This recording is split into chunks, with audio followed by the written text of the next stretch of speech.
तो मेरा नाम है मोहित और आपका स्वागत हमारे यूट्यूब चैनल हिस्ट्री चैंपियन में। तो जैसा कि आप जानते हो, आपका जो इन्वायरमेंट मैनेजमेंट का स्किल इन्वेस्टमेंट कोर्स का पेपर होने वाला है अभी, तो इससे संबंधित ये कंप्लीट वन शॉट वीडियो होने वाला है। अगर आप इस वीडियो को पूरा देख ले तो आपका तो कंप्लीट रिवीजन हो जाएगा। तो आपको क्या करना है, इस वीडियो को पूरा देखना है, चैनल को सब्सक्राइब कर देना है और अपने दोस्तों को जरूर से शेयर कर देना है। इसकी पीडीएफ का लिंक है वो आपको डिस्क्रिप्शन में टेलीग्राम पर मिल जाएगा। टेलीग्राम से आप इसकी पीडीएफ भी डाउनलोड कर सकते हो और कंप्लीट एमसीक्यू को पूरा देखना है। बस यही क्वेश्चन आएंगे, बस आपको इतना ध्यान रखना है कि सारा वीडियो कंप्लीट देखना है। काफ़ी बच्चे वीडियो शुरू करते हैं लेकिन फिर वीडियो को पूरा नहीं देखते हैं। बस वीडियो को पूरा देखना, आपका बहुत अच्छा पेपर जाएगा।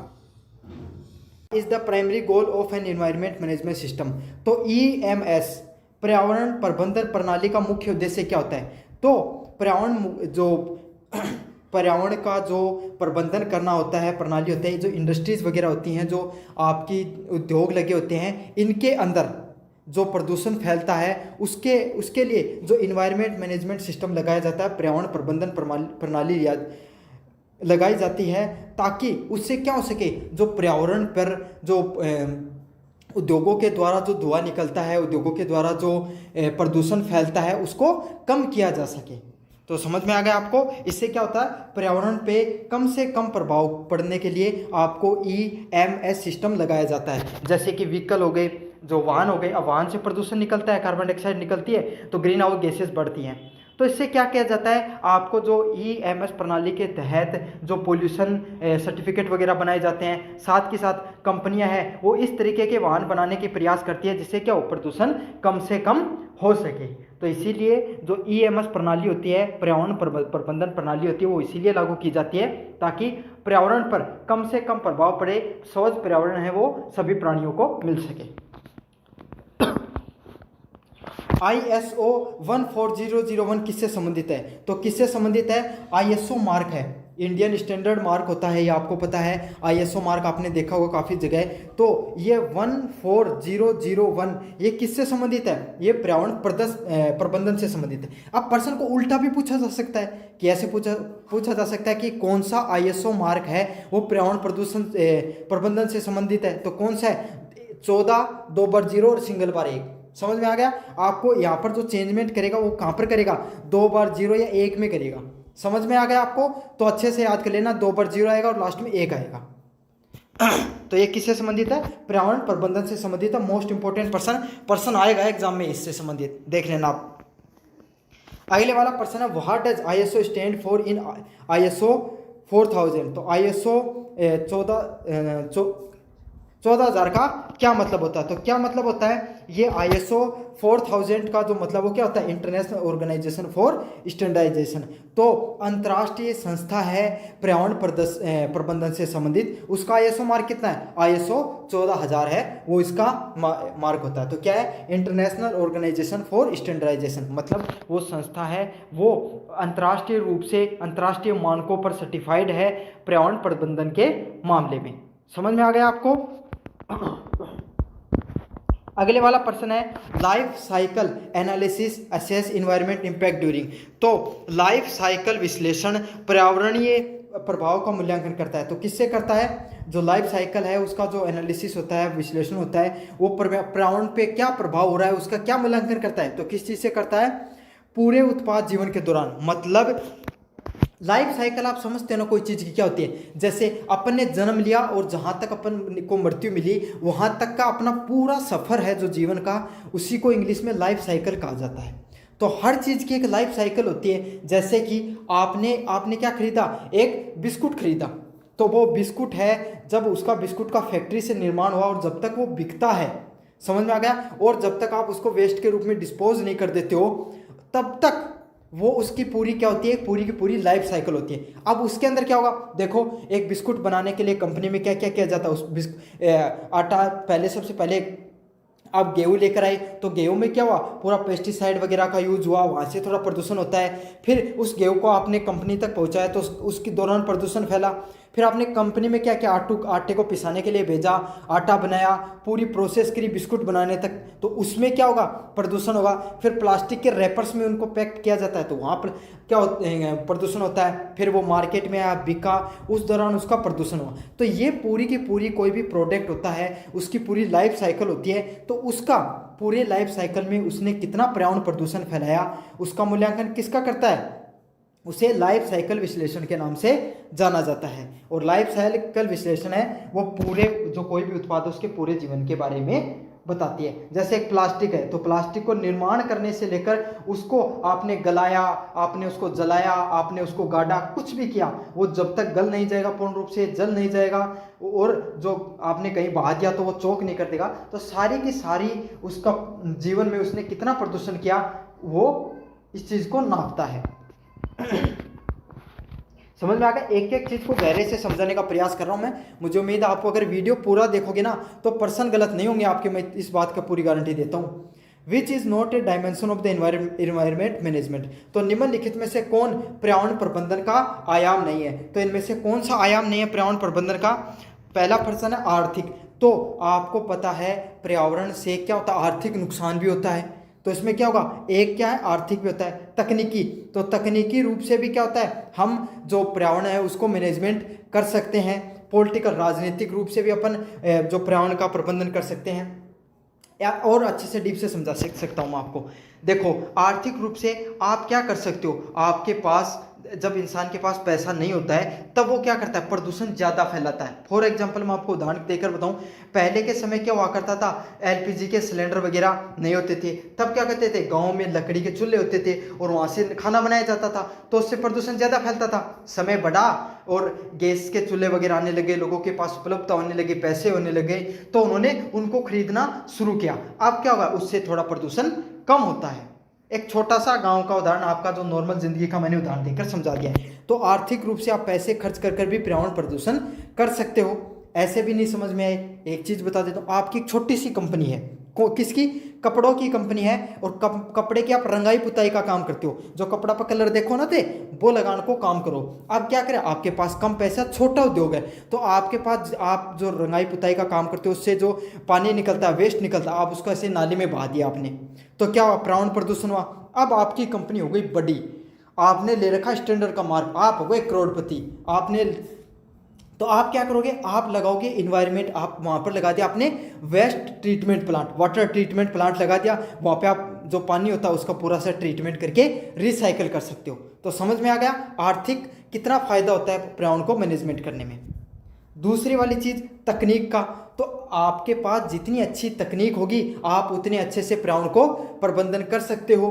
जैसे कि अब बहुत से उदाहरण हो सकते हैं, जैसे मैं आपको उदाहरण दूं, पहले जो वाहन थे वो किससे से चलते थे, कोयले से चलते थे, ज़्यादा प्रदूषण होता था। टेक्नोलॉजी बदली, टेक्नोलॉजी बदल के किसमें, पेट्रोल पे चलने लगे, तो उससे प्रदूषण कोयले के मुकाबले थोड़ा कम हुआ, लेकिन अभी भी हो तो रहा था।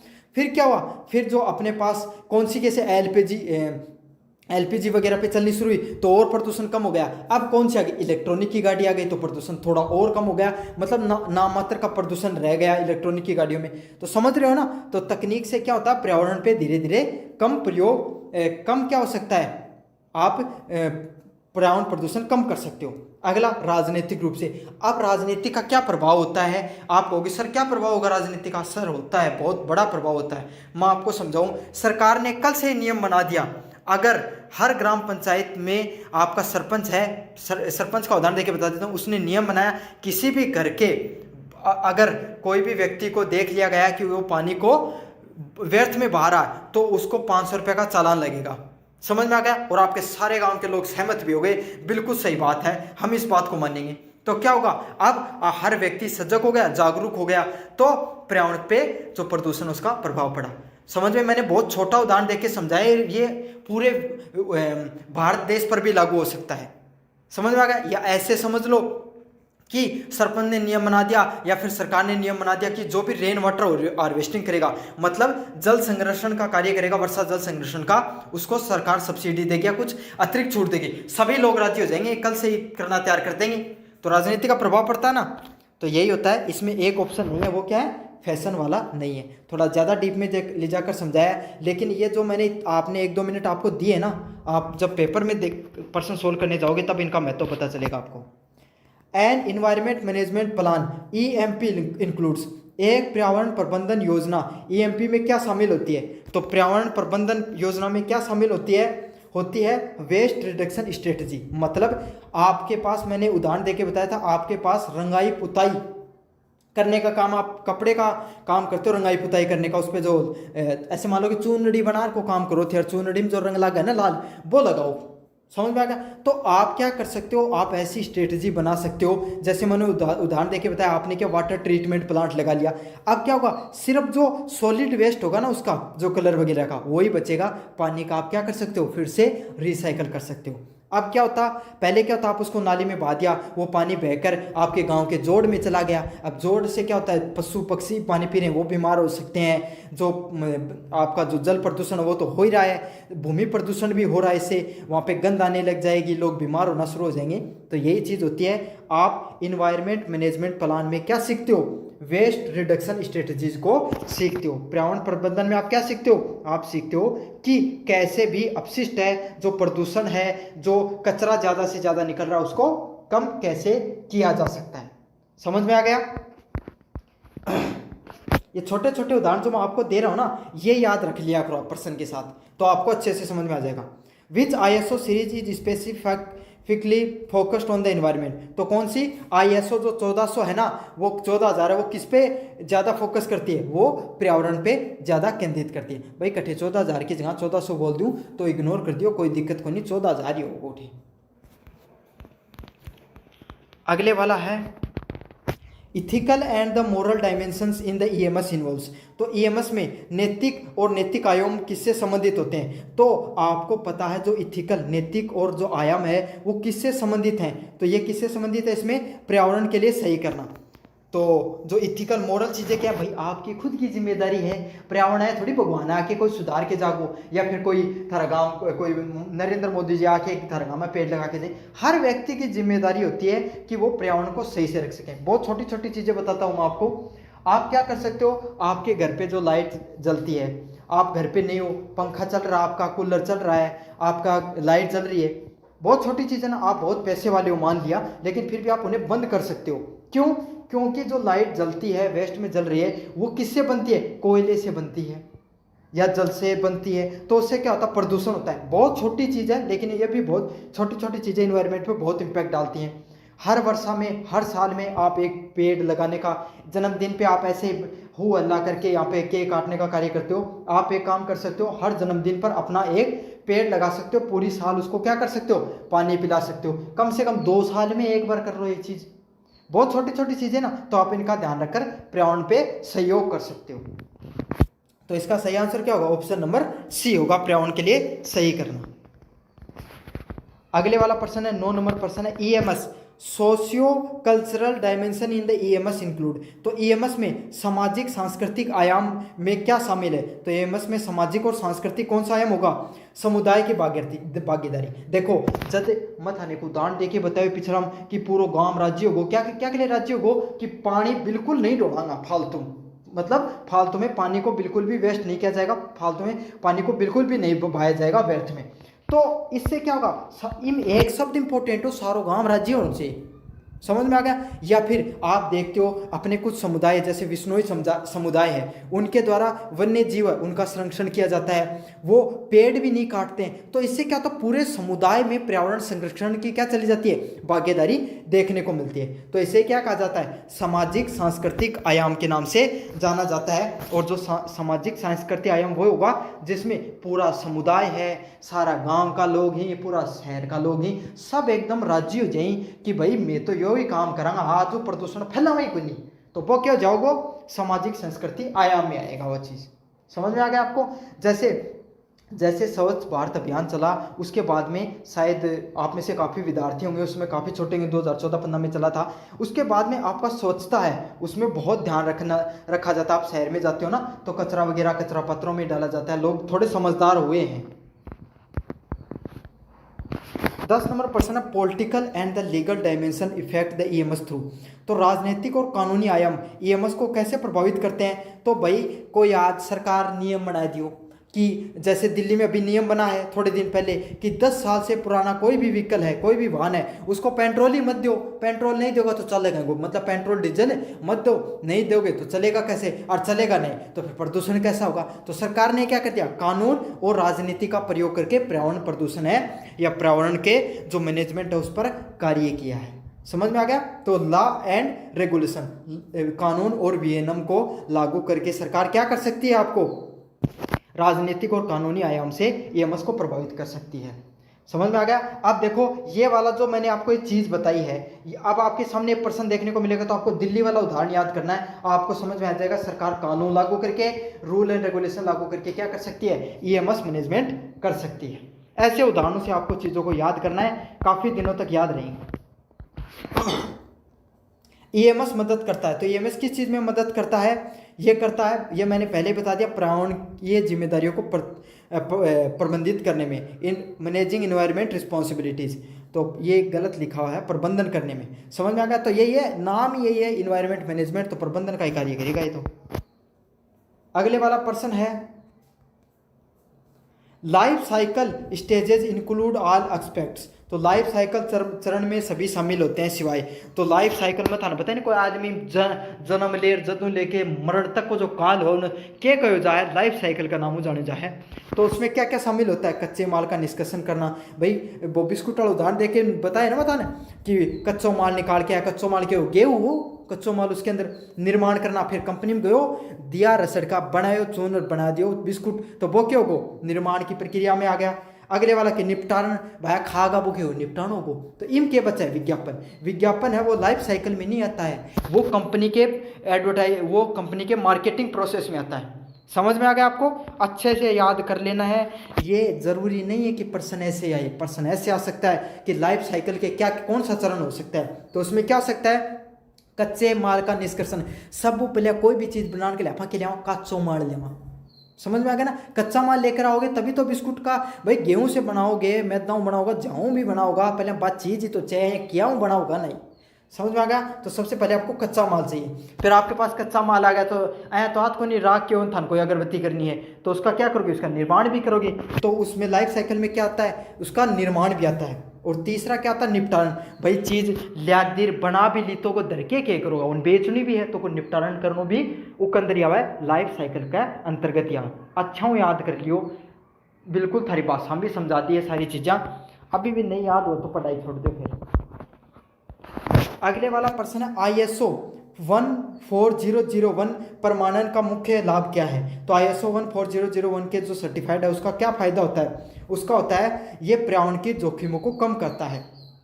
तो जो भी कोई भी कंपनी है उन 14,001 को मान ली सर्टिफिकेट मिल गो, तो एक अर्थ क्या है, या कंपनी भाया कि तो रुपया दे के बनवाए सर्टिफिकेट, या दूसरी बात या पर्यावरण पर कम से कम प्रदूषण करे है। दो ही तरीका उसकी ही, लेकिन थन वो रुपया देने वाली बात नहीं याद रखनी है, थन क्या याद रखनी है, पर्यावरण ने कम जोखिम देवा है।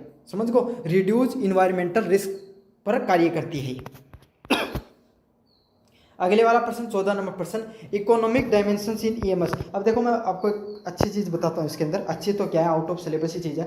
कंपनियां क्या करती हैं, पैसे दे देती है जो सर्टिफिकेट बनाने वाले होते हैं, या फिर ऐसे भी नहीं करते, मान लो कोई ऐसा अधिकारी आ गया मेरे जैसा, मान लो पैसा ले ही नहीं, तो उसको क्या करेंगे, ये अलग से प्लांट बना लेते हैं और वहाँ पर बिल्कुल एकदम साफ स्वच्छता, एकदम सब कुछ सही चल रहा हुआ है, और वहाँ से जाकर वही प्रोडक्ट उनको दे देंगे और सर्टिफिकेट बना लेंगे। अब क्या करते हैं, जैसे कंपनी वाले, जैसे मैं आपको XYZ कोई भी कंपनी है, अब वो कंपनी वाले क्या करेंगे, फूड सर्टिफिकेट बनाना है। जैसे समझ में आ गया, जैसे आप जो नूडल्स का एक 2 मिनट वाली चीज़ आती है ना, नूडल्स वाली, उससे उदाहरण से समझ लो।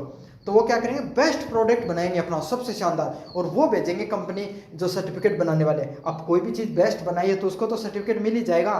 तो ऐसे इस तरीके से सर्टिफिकेट वगैरह बनते हैं मार्केट में। ईएमएस में आर्थिक आयाम किस चीज़ पे केंद्रित होते हैं, तो किस चीज़ पे केंद्रित होते हैं आर्थिक आयाम, कॉस्ट बेनिफिट एनालिसिस। तो लागत का से संबंधित ये होते हैं।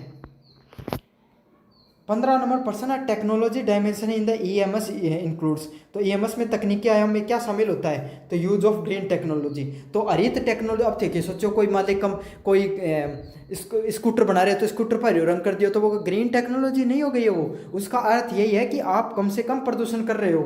जैसे कि आप अपनी कंपनी में इलेक्ट्रिसिटी जो यूज करो, मान ली स्कूटर बनाने की कंपनी है, बा लाइट को प्रयोग तो होगी भाई, कोई भी कंपनी होगी तुम बा 80% लाइट है बा सौर ऊर्जाओं बना रही है, सौर ऊर्जा से प्रयोग कर रही है, और 20% आपकी मतलब नॉर्मल जो अपना जो कोयला वगैरह से बने तो को प्रयोग कर रही है। तो इनके क्या होगा कि वो ग्रीन टेक्नोलॉजी का यूज करके उसने क्या किया है, अपना कोई प्रोडक्ट है उसको बनाया गया है। समझ में आ गया ना आपको, अच्छे से याद कर लेना ग्रीन टेक्नोलॉजी। तो ईएमएस में तकनीकी आयाम क्या होगा, जब आप ग्रीन टेक्नोलॉजी हरित तकनीक का उपयोग में लो। समझ में आगो, हरी चीज क्या है, क्या से संबंधित हो, इन्वायरमेंट से संबंधित है, तो तकनीक को नाम आगो तो हरित तकनीक मान लो। 16 नंबर प्रश्न है, निम्नलिखित में से कौन सा जीवन चक्र विश्लेषण का हिस्सा नहीं है, तो कौन सा है भाई। देखो सीधी बात है, जठे भी लाइफ साइकिल में ना कोई नई को सवाल आए और उठे कोई मार्केटिंग से संबंधित चीज़ आ ना, कोई मीडिया आगिर, कोई न्यूज़पेपर में निकालना आगो, और कोई एडवर्टाइजमेंट आगो, और कोई 2-3 एक्टर ने पिसा दे के कोई नचवा दिया, बस सब जठे भी चीज़ आ जाए वह उन हटा दी, और बाकी का जो भी ऑप्शन है बस सारा करेक्ट ही। 17 नंबर प्रश्न है, पर्यावरण प्रबंधन प्रणालियों का क्या लक्ष्य होता है, तो पर्यावरण प्रबंधन इन्वायरमेंट मैनेजमेंट सिस्टम का क्या एम होता है, मीट इन्वायरमेंट रेगुलेशन। तो जो पर्यावरण से संबंधित जो नियम होते हैं, कानून होते हैं, उनको पालन करने का कार्य होता है पर्यावरण प्रबंधन प्रणालियों का। समझ में आगा कि भाई जो भी कानून बनाए सरकार उन सबका प्रयोग कर रही है, उन सबको पालन कर रही है। 18 नंबर प्रश्न होता है, an example of ethical environment action. तो नैतिक पर्यावरणीय कार्रवाई का क्या उदाहरण होता है, तो क्या उदाहरण है, यूज रिसाइकल मटेरियल। तो भाई थारी नैतिक की जिम्मेदारी है कि ज़्यादा से ज़्यादा रिसाइकल करें, प्रोडक्ट अगर थे यूज कर रहे हो तो इससे क्या होगा, पर्यावरण पर ज़्यादा कम इम्पैक्ट पड़ेगा। तो इससे क्या होगा, ये आपकी नैतिक कार्रवाई होती है, नैतिक आपका कर्तव्य होता है कोई भी कंपनी का। अगला है ISO 14001, मतलब 14001 किसके लिए आवश्यक होता है, तो किसके लिए आवश्यक होता है, पर्यावरण उद्देश्य और लक्ष्य को, मतलब पर्यावरण के ऑब्जेक्ट और जो टारगेट होते हैं उनको पूर्ण करने पर। मतलब कोई भी कंपनी है बा कम से कम प्रदूषण करने के लिए ताकि पर्यावरण पे कम प्रभाव पड़े, इसलिए सर्टिफिकेट को बनाया जाता है। तो इससे आपको पता चलेगा क्या क्या होगा कि उसका जो पर्यावरणीय उद्देश्य है उसने उसको पूरा किया है। और ग्रीन टैक्स भी होता है, आपको शायद पता हो तो या नहीं पता हो तो। What is the first step in the EMS implementation, तो EMS क्रियान्वयन में पहला कदम क्या होगा, तो इसमें क्या कदम होगा, योजना एंड नीति का निर्धारण करना, planning and the policy setting करना। तो EMS को जो इम्प्लीमेंट किया जाता है उसमें, मतलब EMS है जो इन्वायरमेंट मैनेजमेंट सिस्टम, उसको लागू किया गया कोई कंपनी में, तो सबसे पहले योजना तो बनाओगा ना थे भाई। मान लो कि मैं कपड़ा धुलाई वाला थे एग्जाम्पल दियो, उम इन्वायरमेंट मैनेजमेंट के पानी को है, लेकिन भाई अगर थारी कोई बिस्कुट बनाने की कंपनी है तो EMS इन्वायरमेंट मैनेजमेंट क्या होगा, जो थे बिस्कुटा की रैपिंग कर रहे हो ना, वह प्लास्टिक का बजाय क्या हो कर सको, कोई बायोडिग्रेडेबल प्रोडक्ट हो कर सको जो गल्स का है। समझ में आ गया, या फिर जो आपकी कागज वगैरह की चीज़ों से भी कर सकते हो, लेकिन वो सक्सेस नहीं होगा कि खाने योग्य चीज़ है, तो आप कुछ ऐसा प्रोडक्ट यूज कर सकते हो, या जूट वगैरह की किसी चीज़ का प्रयोग कर सकते हो। तो ऐसा जूट का भी नहीं, वो भी नहीं हो सकता, कुछ ना कुछ ऐसा प्रोडक्ट का यूज करो जो बायोडिग्रेडेबल हो, या फिर रिसाइकल प्लास्टिक का यूज कर सकते हो, अगर वो भी नहीं यूज करो तो रिसाइकल प्लास्टिक का तो यूज कर ही सकते हो। तो ये सब उदाहरण है। तो ये सब क्या होगी, आपको योजना और नीति बनानी होगी कि आपका कैसा उद्योग है और उसमें कैसे EMS को लागू करना है। समझ में आया, सारी चीज़ें कितने अच्छे से डीप से समझाई उदाहरण सहित। अभी मुझे उम्मीद है कि समझ में आ गई होंगी आपको हर चीज़ें। यूनिट नंबर 2 की तरफ बढ़ें। What is the main objective of environment impact assessment, तो पर्यावरण प्रभाव मूल्यांकन EIA का क्या मुख्य उद्देश्य होता है, तो क्या उद्देश्य होता है, assess environment consequences before A project, तो परियोजना से पहले पर्यावरणीय प्रभावों को मूल्यांकन करना। जैसे एक कोई कंपनी है, क्या की कंपनी है, लीज की कंपनी है, जो मतलब खनन करे है, मतलब लो काटो है या मान लो थे, समझ में आ गया आपको, कोयला निकालने की कंपनी है। तो अब वो जहाँ पर कोयला निकालेगी वहाँ पे आपको पता जंगल भी मिलेंगे, तो श्योर बात है तो वो कंपनी किस तरीके से अपने एक अच्छा प्लांट लगाए वहाँ पर, ताकि पर्यावरण को कम से कम प्रदूषण हो, पेड़ों को कम से कम काटना पड़े, और जो कोयले से धुआं वगैरह निकलता है या फिर वहाँ से जो वेस्ट मैनेजमेंट है उसको अच्छे से किया जा सके। तो कोई भी परियोजना शुरू कर रहे हो उसका आपको कम से कम पर्यावरण पे प्रदूषण हो, प्रभाव पड़े, इसका मूल्यांकनीकरण कहलाना क्या कहलाता है, पर्यावरण प्रभाव मूल्यांकन के नाम से ही जाना जाता है। तो ये भैया का प्रश्न ही जनका थे, प्रश्न देख के अगर धर्म थोड़ो भगवान खोपड़ो दियो है, दिमाग दियो है, तो थे उपसना का थ्रू उन्हें कर सको, और नहीं दियो है तो मोहित सर तो पढ़ाई रखे रहे, टेंशन लेने की कोई जरूरत है भी कोई नहीं जानती। अगले वाला है EIA is carried out during which stage of A product. तो EIA किस चरण में किया जाता है, तो EIA किस चरण में किया जाता है, ऑप्शन बी योजना चरण में। जब आप किसी भी चीज़ की योजना बना रहे हो तभी आप इन्वायरमेंट से जो मैनेजमेंट का असेसमेंट है उसका करते हो। तो इसका प्लानिंग स्टेज में आपको EIA का प्रयोग किया जाता है, याद रख लेना। प्लानिंग स्टेज में टेक्निकल पर्सन है वही कर पाएगा जिसने ये क्लास देखी है, वीडियो को अच्छे से समझा है।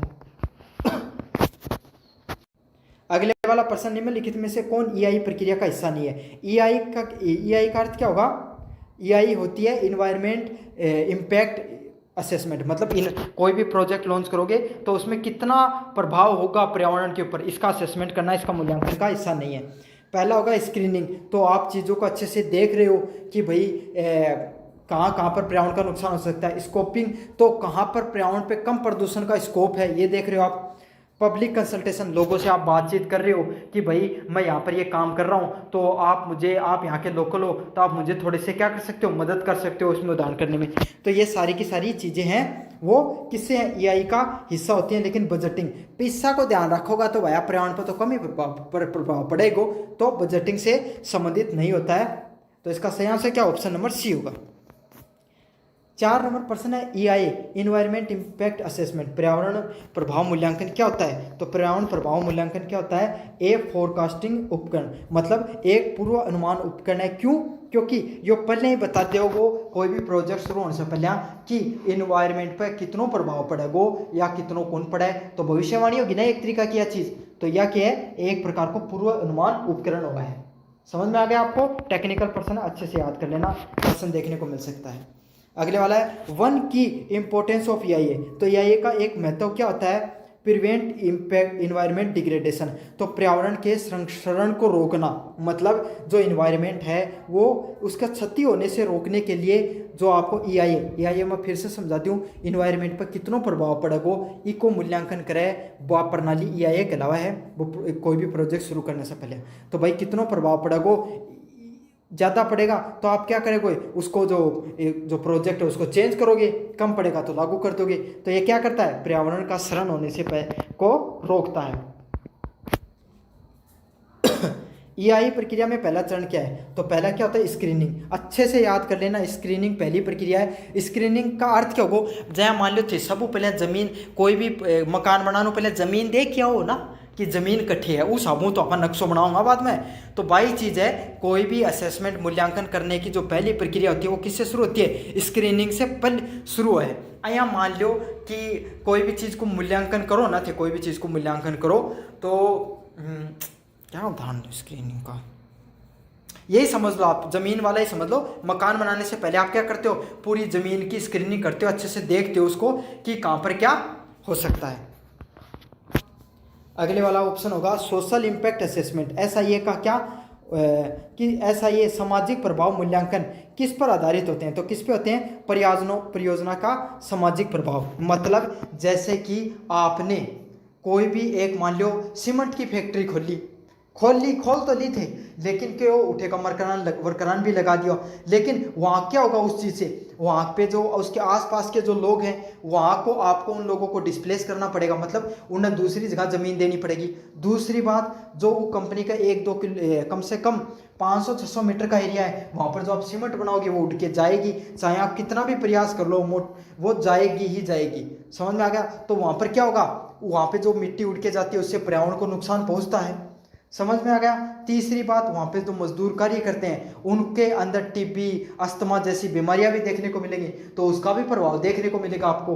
तो ये सब चीज़ें किससे होती हैं, ये परियोजनाओं के सामाजिक प्रभाव से संबंधित होती हैं। तो वो परियोजनाएं जैसे बांध बनाने की प्रक्रिया होती है, तो उसमें आपको पता लोगों को लोग हो गए, जानवर हो गए या पेड़ पौधे हो, उनको काटना पड़ता है ना। तो वही चीज़ है कि कोई भी परियोजना जिसका सामाजिक रूप से प्रभाव पड़े और उस पर कितना प्रभाव पड़ेगा उसका मूल्यांकन करने की प्रक्रिया को क्या कहा जाता है, SIA के नाम से जाना जाता है। फुल फॉर्म भी आ सकती है, सोशल इम्पैक्ट असेसमेंट के नाम से जाना जाता है। अगले वाला है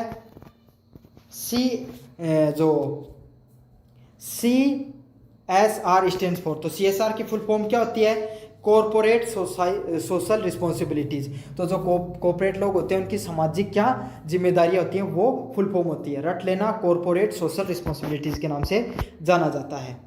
अगले वाला प्रश्न है 9 नंबर प्रश्न, CSR गतिविधियों में क्या शामिल होती है, तो समुदाय विकास करना। तो आपको पता होता है ना, जो ये कोऑपरेट वर्ल्ड होते हैं, जब प्राइवेट कंपनियों में काम करते हैं तो इनकी जो कंपनी होती है इनके द्वारा क्या किया जाता है, एक समुदाय विकास किया जाता है। भाई उन लोगों की हेल्थ इंश्योरेंस का ध्यान रखा जाता है, उनकी फैमिली में अगर कोई बीमार होगा तो उन सब चीज़ों का भी थोड़ा थोड़ा ध्यान रखा जाता है। मैं उन कंपनियों की बात नहीं कर रहा हूँ जो अपने यहाँ पर आप दुकान पे काम करने चले गए उनकी, वो नहीं, मॉल खोल रखे उनकी नहीं, जो बड़ी बड़ी इंटरनेशनल कंपनी होती है ना उनकी बात कर रहा हूँ, है ना। साथ के साथ वो उनका एक अलग से कस्बा बनाकर रखते हैं, सारी चीज़ें रखते हैं। तो वो क्या करते हैं, सामुदायिक विकास करने का प्रयास करते हैं कि जो उनको कर्मचारी काम कर रहे हैं उनको किसी भी प्रकार की कोई परेशानी नहीं हो। तो इसको क्या नाम से जाना जाता है, सामुदायिक विकास के नाम से जाना जाता है। 10 नंबर प्रश्न है, which is the benefit of the corporate social responsibilities. तो CSR की क्या क्या रिस्पॉन्सिबिलिटीज होती हैं। सबसे पहले होती है कॉरपोरेट सामाजिक उत्तरदायित्व का एक लाभ करना। तो इसका सही आंसर क्या ऑप्शन नंबर बी होगा, सार्वजनिक छवि में सुधार करना। तो कोई भी कंपनी है वो अपने CSR के उत्तरदायित्व को पूरा कर रहा है, लोगों की जो आप कंपनी में काम करने वाले जितने भी वर्कर हैं उनकी सामाजिक जिम्मेदारियों की भी ध्यान रख रहा है, तो उस कंपनी की क्या होगी, सामाजिक छवि है कॉरपोरेट वर्ल्ड में या लोगों के अंदर उसकी छवि सुधर जाएगी। समझ में आ गया आपको। जहाँ पे भी CSR शब्द दिख गया ना आपको, CSR, और वहाँ पर सामाजिक से संबंधित कोई वर्ड दिख गया ऑप्शन में, उस पर टिक करके आ जाना आंख बंद करके, सही होगा आपका 100%। अगले वाला सही है, इन्वायरमेंट ऑडिट क्या होती है। तो पर्यावरण से संबंधित ऑडिट को क्या कहा जाता है, उसको कहा जाता है systematic review of environmental practice. तो पर्यावरणीय प्रथाओं की व्यवस्थित तरीके से समीक्षा करना, मतलब पर्यावरण ऑडिट नहीं होती। देखो काफ़ी कंपनियां अपनी पर्यावरण इन्वायरमेंटल ऑडिट कराती हैं, तो इसमें क्या होता है, जो पर्यावरणीय प्रथाएं हैं उनको व्यवस्थित तरीके से समीक्षा करना, मतलब कंपनी के अंदर जो पेड़ पौधे लगाए जा रहे हैं उनका थोड़े से अच्छे से ध्यान रखना है। कोई कंपनी है वो ऐसा अभियान भी लॉन्च कर सकती है पेड़ लगाने का। दूसरी बात, क्या कंपनी के अंदर जो इन्वायरमेंट के सेफ्टी के रूल माने जा रहे हैं या नहीं माने जा रहे हैं, इसके लिए क्या की जाती है, इन्वायरमेंट ऑडिट की जाती है। 12 नंबर प्रश्न है, one main goal of environment audit. तो जो पर्यावरणीय ऑडिट होती है उसका क्या मुख्य उद्देश्य होता है, तो इसका क्या होता है, इंप्रूव इन्वायरमेंट परफॉर्मेंस। तो पर्यावरणीय प्रदूषण को सुधारना। तो कोई भी कंपनी में ऑडिट की जाएगी तो ऑडिट करते हैं तो जो अधिकारी होते हैं वो बता देते हैं कि भाई वो आपको वहाँ पर आपको सुधार करना है। आपकी कंपनी से सीमेंट की कंपनी है और आपका धुआं उड़कर बाहर जा रहा है, बाहर की जो जमीन उसको नुकसान पहुंच रहा है, तो आपको क्या करना है, इस चीज़ को ध्यान में रखना है। तो इससे क्या होगा, अब वो उस कंपनी वाले उसको सुधार करेंगे उस चीज़ में, तो सुधार करेंगे तो क्या होगा, पर्यावरणीय प्रदूषण है वो सुधरेगा। 13 नंबर प्रश्न है, इन्वायरमेंट ऑडिट हेल्प इन। तो इन्वायरमेंट की जो ऑडिट है वो किस चीज़ में हेल्प करती है, वो हमें हेल्प करती है प्रदूषण के स्रोतों की पहचान करने में। तो मैंने बताया था ना आपको अभी उदाहरण देके सीमेंट की कंपनी वाला कि वो मिट्टी उड़कर बाहर जा रही है, तो यही है कि पर्यावरण के कौन से ऐसे स्रोत हैं जो पर्यावरण ज़्यादा फैला रहे हैं, जो प्रदूषण के मानकों पर खरे नहीं उतर रहे हैं। तो इनका क्या ऑप्शन होगा, पर्यावरण के जो पर्यावरण प्रदूषण के स्रोतों का पता चलता है इन्वायरमेंट ऑडिट से। अच्छे से याद कर लेना, ये वाला प्रश्न देखिएगा आपको एग्जाम में। Which is not a type of environment audit. तो इनमें से कौन सी पर्यावरण ऑडिट का प्रकार नहीं है, option number be functional audit. कार्यात्मक जो ऑडिट होती है वो किसका उदाहरण नहीं होती है, वो इन्वायरमेंट ऑडिट का उदाहरण नहीं होती है। बाकी अनुपालन ऑडिट होती है, वेस्ट ऑडिट, परफॉर्मेंस ऑडिट। मतलब सबसे पहली बात करूँ कंप्लायंस ऑडिट क्या होती है, कंप्लायंस अनुपालन ऑडिट होती है, वो क्या होती है, कंपनी है उसके हर कंपनी होती है उसको सरकार कुछ नियम बनाकर रखती है कि भाई आपको इन पर्यावरण प्रदूषण से संबंधित आपको नियमों को मानना है। तो क्या वो उन नियमों को मान रही है, वो कंप्लायंस ऑडिट में आते हैं। दूसरे फंक्शनल ऑडिट, तो जो भी मशीनरी लगी हुई है उसका जो जो कार्य कर रही है वो फंक्शन अच्छे से कर रही है या नहीं कर रही है, या जो इक्विपमेंट है जो इन्वायरमेंट से संबंधित लगे हुए हैं क्या वो अच्छे से कार्य कर रहे हैं नहीं कर रहे हैं, वो कौन से में आते हैं, फंक्शनल ऑडिट में आते हैं। फिर परफॉर्मेंस ऑडिट, मतलब उनके द्वारा मार्क बनाया जाता है कि भाई पर्यावरण प्रदूषण हो रहा है उसमें कि ये रोकने में सक्षम हो रहे हैं या नहीं हो रहे हैं, या फिर इनके जो उपकरण अच्छे से कार्य कर रहे हैं या नहीं कर रहे हैं, उसे परफॉर्मेंस ऑडिट के नाम से जाना जाता है। अगले वाला क्या, वेस्ट ऑडिट, तो वेस्ट जो डिस्पोजल करते हैं उसका ऑडिट हो रहा है या नहीं हो रहा, उसको वेस्ट ऑडिट के नाम से जाना जाता है। तो इसमें ये जो ऑडिट होती है उसमें फंक्शनल ऑडिट है वो नहीं होती है, बाकी सारी की सारी ऑडिट है उसमें देखी जाती है। जो फंक्शनल ऑडिट है वो कंपनी की टेक्निकल पार्ट से संबंधित होती है, समझ में आ गया। बाकी की ऑडिट है वो पर्यावरण से संबंधित होती है। 15 नंबर प्रश्न है, benefits of the environment audit includes, तो पर्यावरण ऑडिट के क्या लाभ होते हैं, तो इससे क्या होते हैं, इम्प्रूव लीगल कंप्लायंस, तो आप पर कोई भी प्रकार की कानूनी कार्रवाई नहीं हो सकती भाई, इसीलिए आपके जो कानूनी अनुपालन में सुधार करता है। 16 नंबर प्रश्न है, who can conduct an environment audit in India, तो भारत में पर्यावरण ऑडिट कौन करता है, तो क्वालिफाइड एनवायरनमेंट ऑडिटर्स, तो योग्य जो पर्यावरण ऑडिटर होते हैं वो इस कार्य को करते हैं भाई। जो भारत में ग्रीन ट्रिब्यूनल आपको पता है बना के रख रखा है, तो वो उसमें से कोई अधिकारी चुने जाते हैं वो पर्यावरण से संबंधित ऑडिट करते हैं। अगले वाला प्रश्न है, भारत में पर्यावरण ऑडिट कार्यक्रम की निगरानी कौन करता है, तो central pollution control board CPCB के द्वारा किसका किए जाते हैं, निगरानी की जाती है। मोस्ट इंपॉर्टेंट पर्सन, अच्छे से रख लेना इसको। ए प्राइमरी एस्पेक्ट ऑफ EIA, तो इन्वायरमेंट जो आपका होगा 18 नंबर प्रश्न का क्या होगा, एक EIA का क्या पहलू होता है, स्क्रीनिंग एंड स्कोपिंग, तो ये जो तो इसमें क्या होगा, स्क्रीनिंग और स्कोपिंग से संबंधित है। आपको EIA वाली चीजें मैंने पहले बता दी थी कि स्क्रीनिंग से संबंधित होती हैं। 19 नंबर प्रश्न है, कौन सा कानून कुछ परियोजनाओं के लिए EIA अनिवार्य करता है, तो कौन सा करता है, इन्वायरमेंट प्रोटेक्शन एक्ट 1986 है वो EIA को अनिवार्य रूप से लागू करने की बात करता है। आपको अच्छे से याद करना है, पर्यावरण संरक्षण अधिनियम है 1986 का, ये कॉम्पिटिशन एग्जाम में प्रश्न आता है और यहाँ पर भी आपको देखने को मिल सकता है।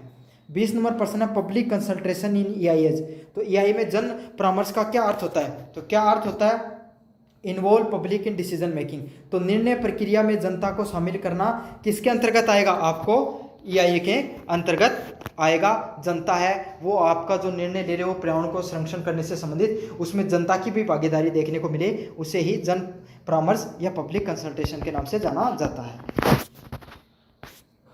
अब बात करें यूनिट नंबर 3 की, the air act was enacted in the year, तो एयर एक्ट कब लागू हुआ था, तो एयर एक्ट है वायु अधिनियम है वो 1981 में लागू हुआ था। तो वायु से संबंधित प्रदूषण होता है उसको मूल्यांकन या उसको करने का उसको संरक्षण करने का कार्य किसके द्वारा किया जाता है, वायु अधिनियम के द्वारा किया जाता है, और ये 1981 में लागू हुआ था। अब आपको कमेंट में बताना है कि भारत के अंदर पर्यावरण जो संरक्षण अधिनियम है वो कब लागू हुआ था। अगले वाला प्रश्न था, main objective of air act 1981 का क्या, वायु अधिनियम 1981 का क्या मुख्य उद्देश्य है, तो कंट्रोल एयर पोल्यूशन, तो वायु प्रदूषण को नियंत्रित करना ये इस अधिनियम का मुख्य कार्य है। अगले वाला प्रश्न है, the central authority under the air act, तो वायु अधिनियम के तहत कौन से केंद्रीय प्राधिकरण है, तो कौन से है, सेंट्रल पोल्यूशन कंट्रोल बोर्ड, तो CPBC है वो केंद्रीय प्रदूषण बोर्ड है, वो एयर एक्ट के तरह एक सेंट्रल अथॉरिटी के रूप में कार्य करती है। चौथे नंबर प्रश्न की बात करूं, under the air act what is pollution, तो पोल्यूटेंट क्या होते हैं एयर एक्ट के तहत, तो इसका सही आंसर होगा any harmful substance in the air, तो वायु के अंदर कोई भी हानिकारक पदार्थ अगर पहुंच रहे हैं और वो वायु की क्वालिटी गुणवत्ता को खराब करने का कार्य कर रहे हैं तो वही क्या होंगे, पोल्यूटेंट के नाम से, प्रदूषक के नाम से जाने जाते हैं। मोस्ट इंपॉर्टेंट प्रश्न रट लेना इस चीज को, काफी बच्चे इसमें और दूसरा तुक्का मार के आने वाले हैं। पर्यावरण संरक्षण अधिनियम कब लागू हुआ था, तो मैंने प्रश्न पूछा था आपने कमेंट कर दिया होगा, 1986 के अंदर पर्यावरण संरक्षण अधिनियम लागू हुआ था।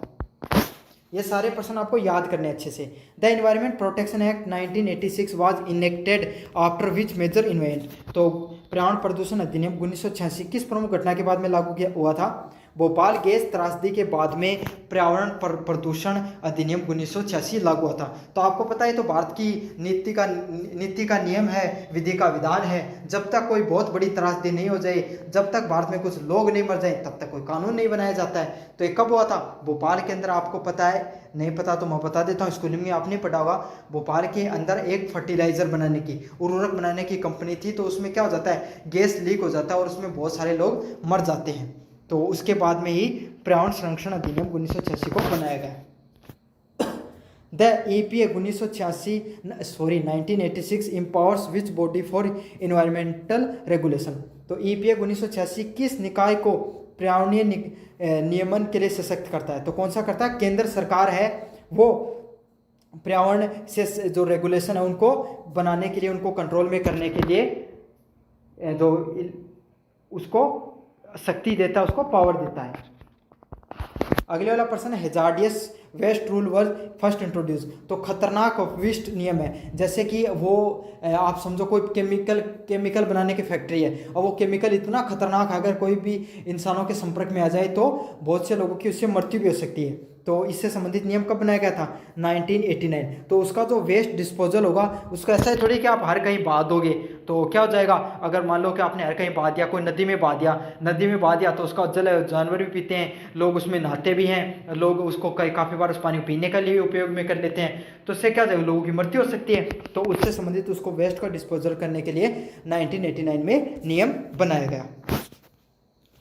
अगले वाला प्रश्न है, hazardous waste management rules deals with. तो खतरनाक अपशिष्ट प्रबंधन नियम किससे संबंधित होता है? तो खतरनाक अपशिष्ट प्रबंधन नियम किससे संबंधित होता है? बी नंबर ऑप्शन होगा, इंडस्ट्रियल हजार्डियस वेस्ट। तो उद्योग को जो खतरनाक कचरा होता है, उसको कचरे को, अपशिष्ट को सही से प्रबंधन करने के लिए इस नियम को लागू किया गया है। तो मैंने उदाहरण दे दिया ना, वो केमिकल वाला, की कोई कंपनी का केमिकल होता है, उसको प्रबंधन करने का कार्य करता है। Which rule provide for self handling and disposal of the hazardous waste. तो निम्नलिखित में से कौन सा नियम कचरे को सुरक्षित प्रबंधन और निपटान करने की व्यवस्था करता है? तो इसमें से कौन सा करता है? Hazardous waste rule 1989। तो 1989 का जो कचरे प्रबंधन का जो नियम है, वही क्या करता है, आपको सुरक्षित प्रबंधन का कार्य करता है खतरनाक कचरे को। तो ये रूल पूछा था आपको, 1989 वाला रूल ही इसमें लागू होगा। अगले वाला प्रश्न है, water prevention and control of pollution act. तो water prevention and the control of pollution act है, वो किस साल को लागू हुआ था? वो लागू हुआ था 1974 को। तो कब लागू हुआ था? 1974 में लागू हुआ था। पानी से संबंधित, पानी के प्रदूषण को रोकथाम से संबंधित सबसे पहले नियम बना है। वो कब बना है? 1974 में बना है। 1986 में कौन सा बना है? आपको पता है 1986 में बनता वो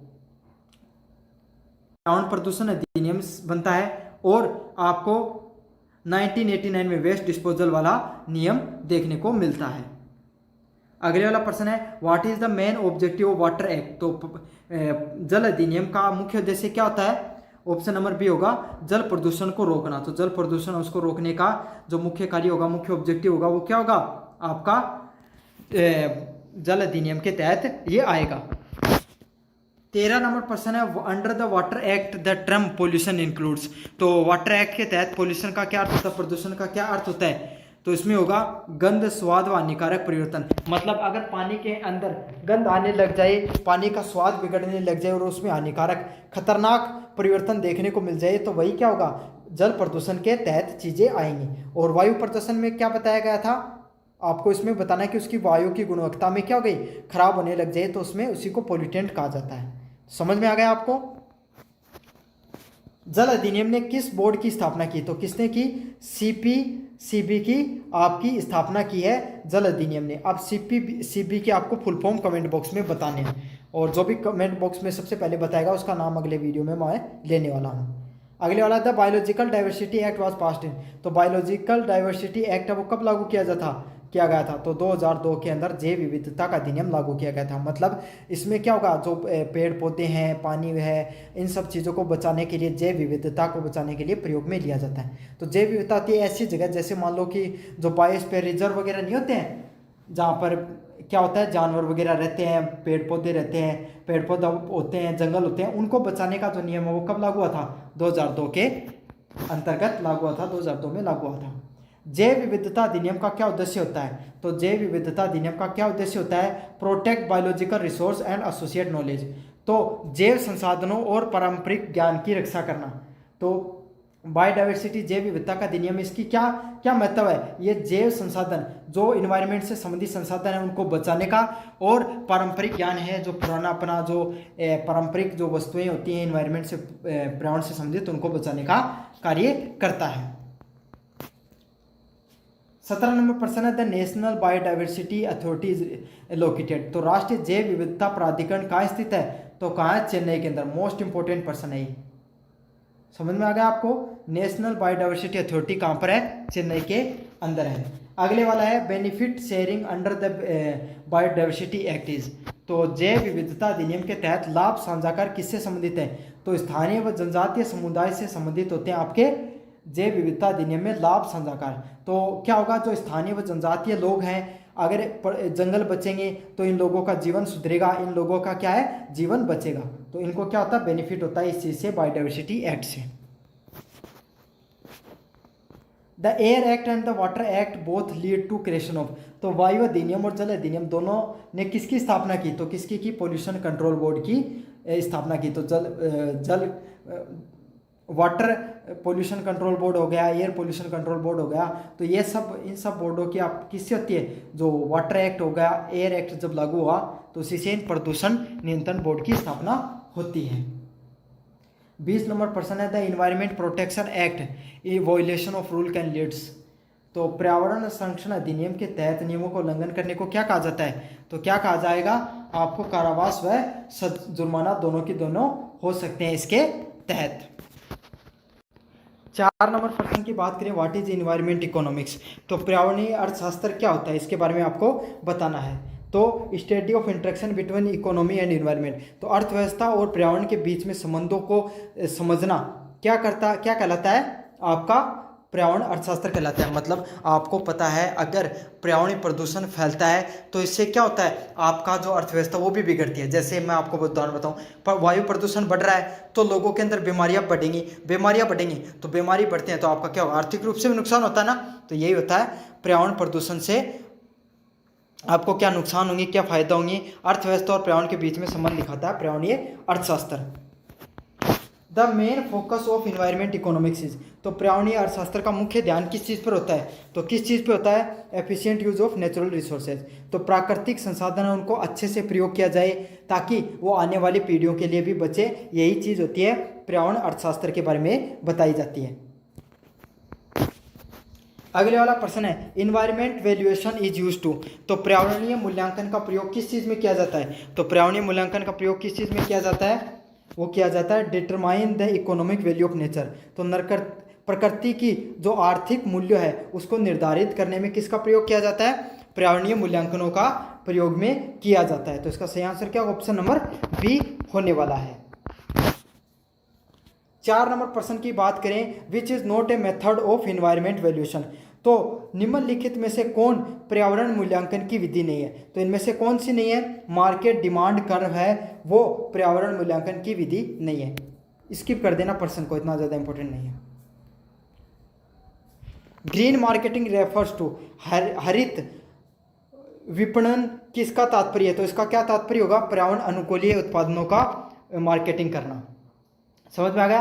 तो ग्रीन मार्केटिंग क्या होती है? आप ऐसे ही प्रोडक्ट्स को बेच रहे हो जिसने कम से कम प्रदूषण को फैलाया है, जो ज़्यादा से ज़्यादा क्या करता है? प्रदूषण को संरक्षण का कार्य करता है। तो उसे क्या कहा जाता है? पर्यावरण अनुकूल उत्पादन के नाम से जाना जाता है। 6 नंबर प्रश्न की बात करूं, clean technology are aimed at. तो क्लीन टेक्नोलॉजी है, स्वच्छ जो तकनीक है उसका क्या उद्देश्य होता है? तो उसका उद्देश्य होता है रिड्यूसिंग पोल्यूशन, कि प्रदूषण उसको कम से कम किया जाए। उसी को क्या कहा जाता है? स्वच्छ तकनीक के नाम से जाना जाता है। समझ में आएगा आपको? क्लीन टेक्नोलॉजी वही होती है कि प्रदूषण का है वो कम से कम हो, आपके जो इन्वायरमेंट है उसमें कम से कम प्रदूषण वो देखने को मिले, उसे ही स्वच्छ तकनीक के नाम से जाना जाता है। 7 नंबर की बात करूँ, ग्रीन अकाउंटिंग इन्वॉल्व। तो हरित लेखनन किससे संबंधित होता है? तो किससे संबंधित होता है?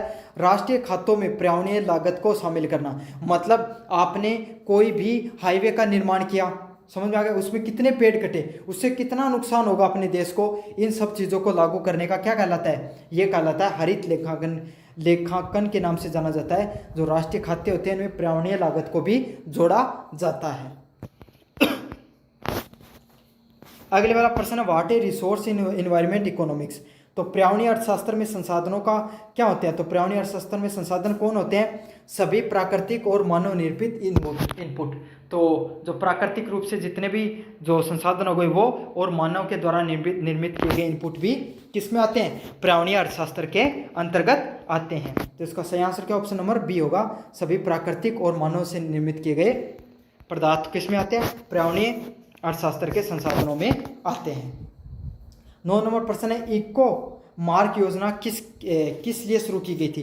तो इको मार्क योजना वो किसके लिए शुरू की गई थी, इन्वायरमेंट उत्पादकों में पर्यावरणीय लेबलिंग के लिए। तो environment labelling of the product, तो जो उत्पादन होते हैं उसमें आपको इन्वायरमेंट से संबंधित लेबलिंग की जाए। तो आपका ये जो ग्रीन वाला मार्क देखने को मिलता है ना, वो इसी से संबंधित होता है। वैसे तो वेजिटेरियन से संबंधित भी होता है, लेकिन आपको उत्पादन में जो पर्यावरणीय लेबलिंग देखने को मिले, इससे क्या होता है फ़ायदा कि जो जिसका ग्रीन लेबलिंग ज़्यादा होती है उससे लोगों को ये ज़्यादा लगता है कि भाई पर्यावरण को इसने कम से कम नुकसान पहुंचाया है। कंपनी वाले भी मार्केटिंग करने में इसका फ़ायदा उठाते हैं, इन सब चीज़ों का कंपटीशन बढ़ता है तो कंपनियां क्या है कम से कम प्रदूषण करने का प्रयास करती हैं।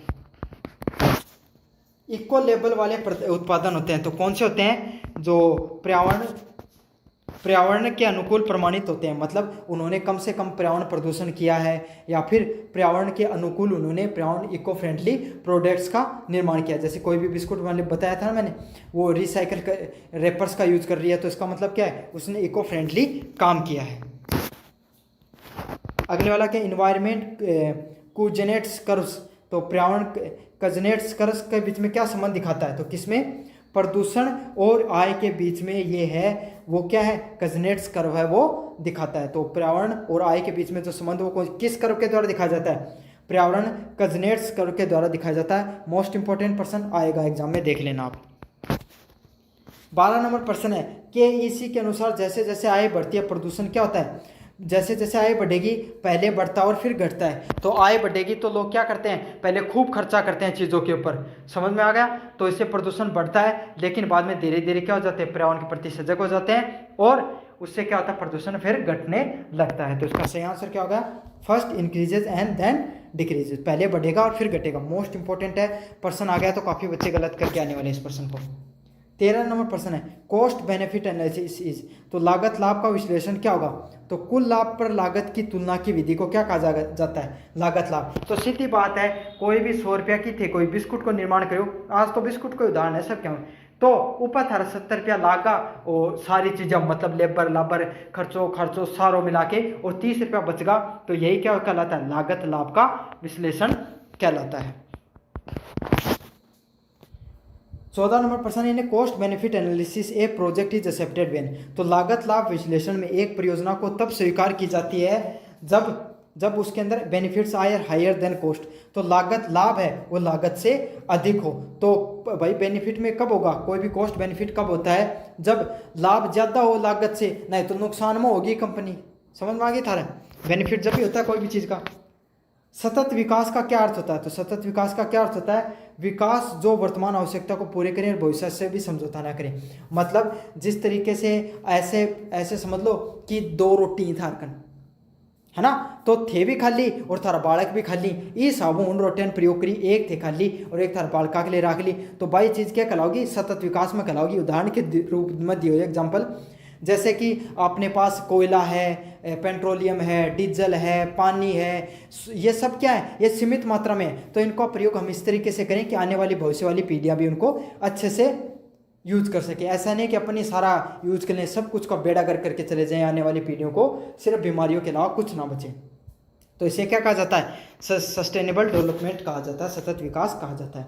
16 नंबर प्रश्न है which of the following is a की प्रिंसिपल ऑफ सस्टेनेबल डेवलपमेंट। निम्नलिखित में से कौन सा सतत विकास का मुख्य सिद्धांत है, तो कौन सा सिद्धांत होता है, पीढ़ीगत समानता, इंटर जनरेशन इक्वलिटी। मतलब थारो दादो, फिर थारा पिताजी, फिर थे खुद और फिर थारा पुत्र जी, ऐसा पहले ग्रैंड फादर, फिर थारा फादर, फिर थे खुद, है ना, और फिर थारा बालक। समझ में आ गई।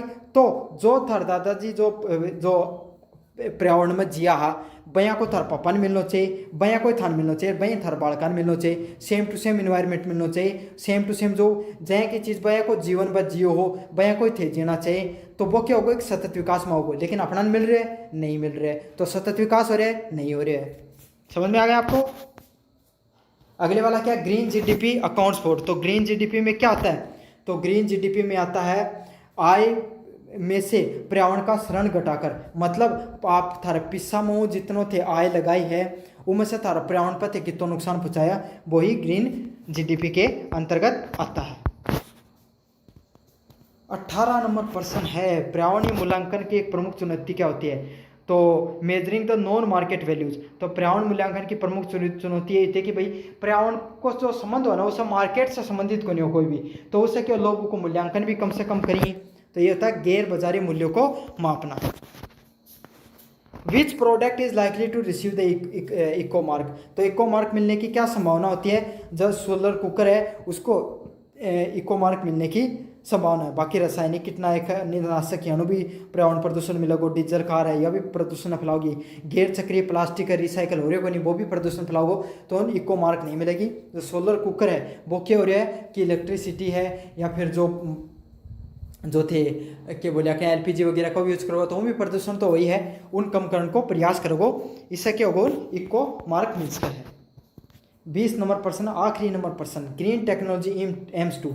तो हरित तकनीक का क्या उद्देश्य होता है, कार्बन उत्सर्जन को कम से कम करना। मतलब जो पर्यावरण प्रदूषण हो कम से कम करने के ग्रीन टेक्नोलॉजी को भाग है। तो कैसा लगा आपको वीडियो, जरूर से बताना कमेंट बॉक्स में। क्या अभी तक आप वीडियो को देख रहे हो ये भी जरूर से बताना, यस करके बता दो आप, या फिर गुलाबी हार्ट सेंड कर देना आपको अगर आपने अभी तक वीडियो देखा। तो साथ साथ चैनल को सब्सक्राइब कर देना, वीडियो को लाइक कर देना, अपने दोस्तों को जरूर से शेयर कर देना। धन्यवाद।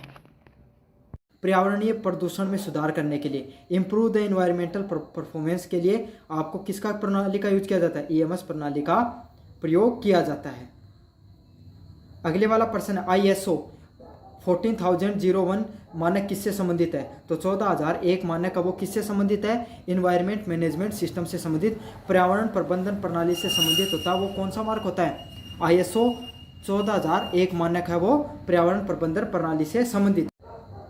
अगले वाला प्रश्न है, ISO 14000 श्रृंखला का उद्देश्य क्या है। The purpose of the ISO 14000 series. तो क्या उद्देश्य होता है इसका, वैश्विक पर्यावरण मानकों को सुनिश्चित करना, सुव्यवस्थित करना, streamline the global environment standards. तो जो पूरी दुनिया है, वैश्विक दुनिया है, उसके अंदर जो कोई भी उद्योग धंधे होते हैं उनसे संबंधित जो भी मानक बनाए गए हैं उसको क्या करना, व्यवस्थित करने से संबंधित कौन सा मानक होता है, 14000 मानक होता है। तो इसका ये जो वीडियो बना रहा हूँ ये पार्ट 2 है, इसका पार्ट 1 है, उसका मैंने पहले जो कराया है उसका लिंक वो डिस्क्रिप्शन में दे रहा हूँ, वहाँ से जाकर वो प्लेलिस्ट देख लेना, आपको और ज़्यादा चीज़ों को पता चल जाएगा। मैंने बहुत डिस्क्रिप्शन से बताया चीज़ों को। 4 नंबर प्रश्न की बात करूं, पर्यावरण प्रबंधन की आर्थिक बीमा क्या सुनिश्चित करती है। The economic dimension of the environment management ensures. तो इकोनॉमिक डायमेंशन इन्वायरमेंट मैनेजमेंट की क्या इंश्योर करती है, ये इंश्योर करती है पर्यावरणीय लागत और लाभों का आंकलन करना। तो assessing the environmental cost and benefit. तो जो पर्यावरण है उस पर किस किस प्रकार की लागत लग रही है और उसका क्या क्या लाभ होते हैं, इन सब चीज़ों का आकलन किया जाता है इकोनॉमिक डायमेंशन पे। समझ में आ गया। तो मतलब आप इन्वायरमेंट पे, जैसे इन्वायरमेंट आपने पौधारोपण का कार्यक्रम लॉन्च किया, उस पर अपने पैसे खर्च किए, लेकिन उससे कितना फ़ायदा हो रहा है इन्वायरमेंट को या अपनी सोसाइटी को, उसी को क्या कहा जाता है, economic dimension of environment management के नाम से उसको जाना जाता है। 5 नंबर प्रश्न है, जीवन चक्र विश्लेषण LCA किसका मूल्यांकन करता है। तो the life cycle analysis LCA एवेलेट्स। तो लाइफ साइकिल क्या होती है, कोई भी उत्पाद हो गया उसको बनाने से लेकर उसके डिस्पोजल तक, मतलब उसको ख़त्म होने तक उसकी जो पूरी प्रक्रिया होती है उसमें पर्यावरण को क्या नुकसान हुए, क्या फ़ायदे हुए, उसको क्या कहा जाता है, लाइफ चक्र जीवन चक्र विश्लेषण के नाम से जाना जाता है। तो इसका क्या होगा, उत्पाद के जीवन चक्र का पर्यावरणीय प्रभाव। तो कोई भी, जैसे कि कोई भी बिस्कुट है, तो बिस्कुट को आपने बनाया, पहले आप प्रोडक्ट को लेकर आए, या ये समझिए आप कोई भी एक कपड़े का उदाहरण दूंगा। कपड़े बनाने के लिए आपने सबसे पहले कॉटन को बोया, तो कॉटन कपास को बोया, तो उसमें फर्टिलाइज़र वगैरह का यूज हुआ, पानी वगैरह का यूज हुआ, इससे पर्यावरण का क्षरण हुआ। फिर उस कपास को आपने सफाई वगैरह के लिए बीनने के लिए भेजा, तो उसमें मशीनों से इलेक्ट्रिसिटी लगती है, तो उसके अंदर पर्यावरण प्रदूषण हुआ। फिर उसको आपने बीन कर धागे बनाकर आप कर जो बुनने वाली कंपनी के पास भेजा, तो वहाँ पर जो ट्रांसपोर्टेशन में जो पर्यावरण प्रदूषण हुआ। फिर उसके रंगाई पुताई कार्य हुआ, तो उसमें जो वेस्ट निकला उससे पर्यावरण प्रदूषण हुआ। तो यही है, वहाँ से लेकर उस कपड़े को बाजार में बेचा तो प्रदूषण, फिर उसको पहनकर मिट्टी वगैरह में गाड़ दिया तो प्रदूषण, या जला दिया तो प्रदूषण। तो यही है, जो कपड़ा था वो एक उत्पाद था, उसका पूरा जीवन चक्र में उसने कितना पर्यावरण पर प्रभाव डाला, वही कहलाता है जीवन चक्र विश्लेषण। 6 नंबर प्रश्न है, पर्यावरण प्रबंधन योजना EMP इन्वायरमेंट मैनेजमेंट प्लान किस चीज़ को शामिल करती है? तो किसको करती है? पर्यावरणीय जोखिमों को कम करने का उपाय इसमें लागू होते हैं। तो इसका सही आंसर क्या ऑप्शन नंबर बी होगा। पर्यावरण को जोखिम किस प्रकार से कम किया जाता है, वो सारे के सारे जो मेजरमेंट्स हैं उसको प्रयोग किया जाता है इसमें। 7 नंबर प्रश्न है, सामाजिक सांस्कृतिक विमा किस पर केंद्रित होती है? The socio cultural dimension focus on. तो सोशियो कल्चरल डायमेंशन कहाँ पर फोकस होती है इन सब चीज़ों का? तो इसका फोकस होता है, इसका सही आंसर क्या होगा? स्थानीय समुदाय और संस्कृति मूल्यों का समावेश, inclusion of local community and cultural values. तो आपको पता है कोई भी जो समाज है, जैसे विश्नोई समाज है, वो समाज क्या करता है? पर्यावरण को बचाने के लिए कार्य करता है। तो वही समाज है, संस्कृति है, वो पर्यावरण को बचाने का कार्य करती है। उसी को क्या कहा जाता है? सामाजिक संस्कृति बीमा के नाम से जाना जाता है।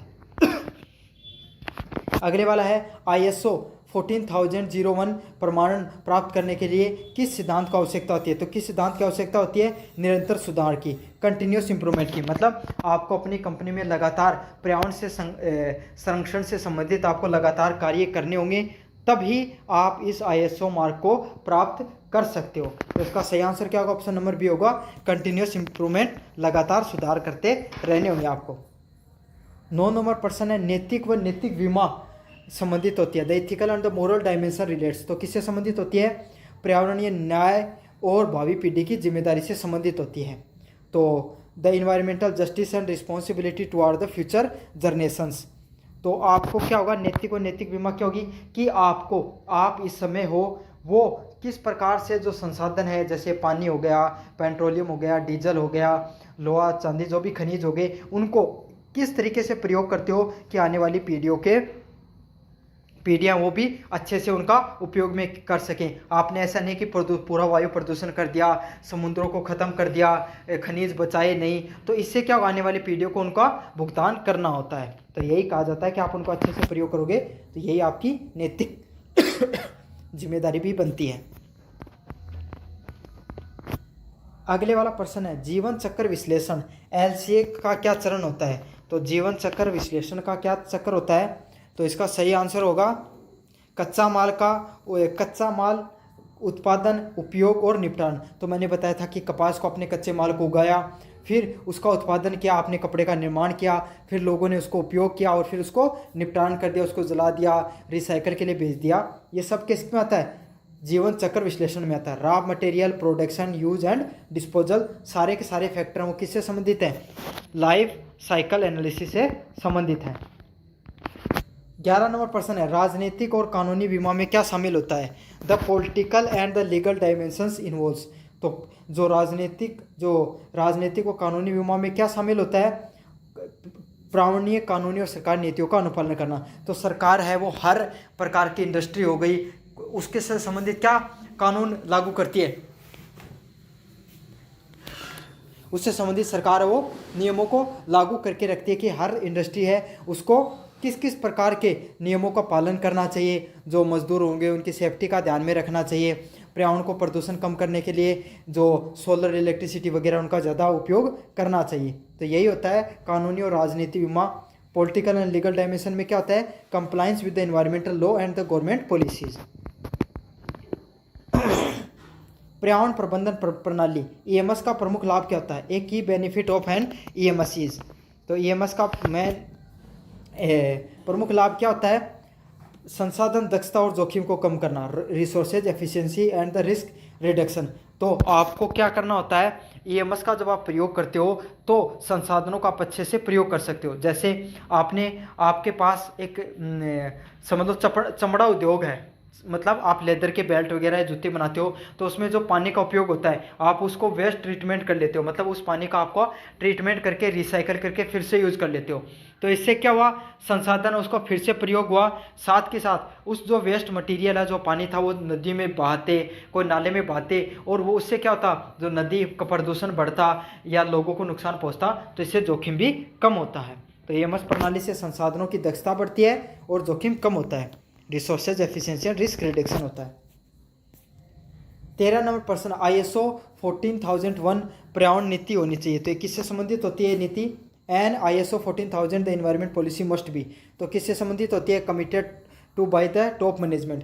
तो जो कंपनी के उच्च अधिकारी होते हैं उनकी ये दायित्व होता है कि वो कंपनी से संबंधित जितने भी नियम कायदे हैं पर्यावरण से संबंधित उनका अनुपालन करना चाहिए। तो committed to the top management से संबंधित होगा। अगले वाला, जीवन चक्र LCA का उपयोग किया जाता है। तो जीवन चक्र LCA का प्रयोग कहाँ पर किया जाता है, life cycle analysis is use by. तो किसके द्वारा किया जाता है, उत्पादकों के पर्यावरणीय पदचिन्ह की तुलना करने के लिए। Compare the environment footprint of the product, मतलब कोई भी उत्पाद है, कोई प्रोडक्ट बनाया, उसने फुटप्रिंट का अर्थ क्या होता है, उसने कितना कार्बन उत्सर्जन किया इस पर्यावरण को नुकसान पहुंचाने के लिए या फायदा करने के लिए। तो उसी चीज़ को कहा जाता है compare the environmental footprint of the product. तो प्लास्टिक होगा, उसके फुटप्रिंट ज़्यादा होंगे, वो कार्बन उत्सर्जन कम करता है। बायोडिग्रेडेबल, ऐसी चीज़ें जो जल्दी से गल जाती हैं, जैसे जूट से बने हुए प्रोडक्ट, वो कम वायु प्रदूषण करेंगे। तो समझ में आ गया ना आपको, यही क्या कहलाता है, LCA कहलाता है। अगले वाला है तकनीकी बीमा संबंधित है, the technology dimensions are relates to. तो टेक्नोलॉजी डायमेंशन किससे संबंधित होगा, इसका सही आंसर क्या ऑप्शन नंबर बी होने वाला है, green technology for pollution control. तो तकनीकी बीमा क्या होगी, प्रदूषण नियंत्रण के लिए जो आप हरित प्रौद्योगिकी का प्रयोग करते हो, ग्रीन टेक्नोलॉजीज का प्रयोग करते हो, उसी को क्या कहा जाता है, तकनीकी बीमा के नाम से जाना जाता है। 16 नंबर प्रश्न की बात करूं, पर्यावरण प्रबंधन योजना EMP का विकास किस चरण में होता है, an environment management plan EMP is produce during. तो किस में होता है, प्रोजेक्ट प्लानिंग के दौरान होता है। तो आपको पता है जो पर्यावरण प्रबंधन योजना है वो हम कोई भी प्रोजेक्ट जब बनाएंगे उसी के समय इस चीज़ का ध्यान रखेंगे कि भाई अगर अपन मान लो कोई प्लांट लगाने जा रहे हैं कपड़ा बनाने का, तो उसमें पहले करेंगे कि आपको वाटर ट्रीटमेंट प्लांट लगाना है। तो प्रोजेक्ट बनाते समय इन सब चीज़ों को EMS प्रणाली को आपको अच्छे से यूज में लेते हैं, लागू की जाती है। तो इसका क्या होगा, परियोजना नियोजन में, प्रोजेक्ट प्लानिंग में EMP का यूज किया जाता है। 17 नंबर प्रश्न है, ISO 14000 श्रृंखला किस संगठन द्वारा जारी की जाती है, the ISO 14000 series is issued by. तो किसके द्वारा की जाती है, international organisation of standardisation. Most important प्रश्न है, अंतर्राष्ट्रीय मानकीकरण संगठन के द्वारा इसको जारी की जाती है।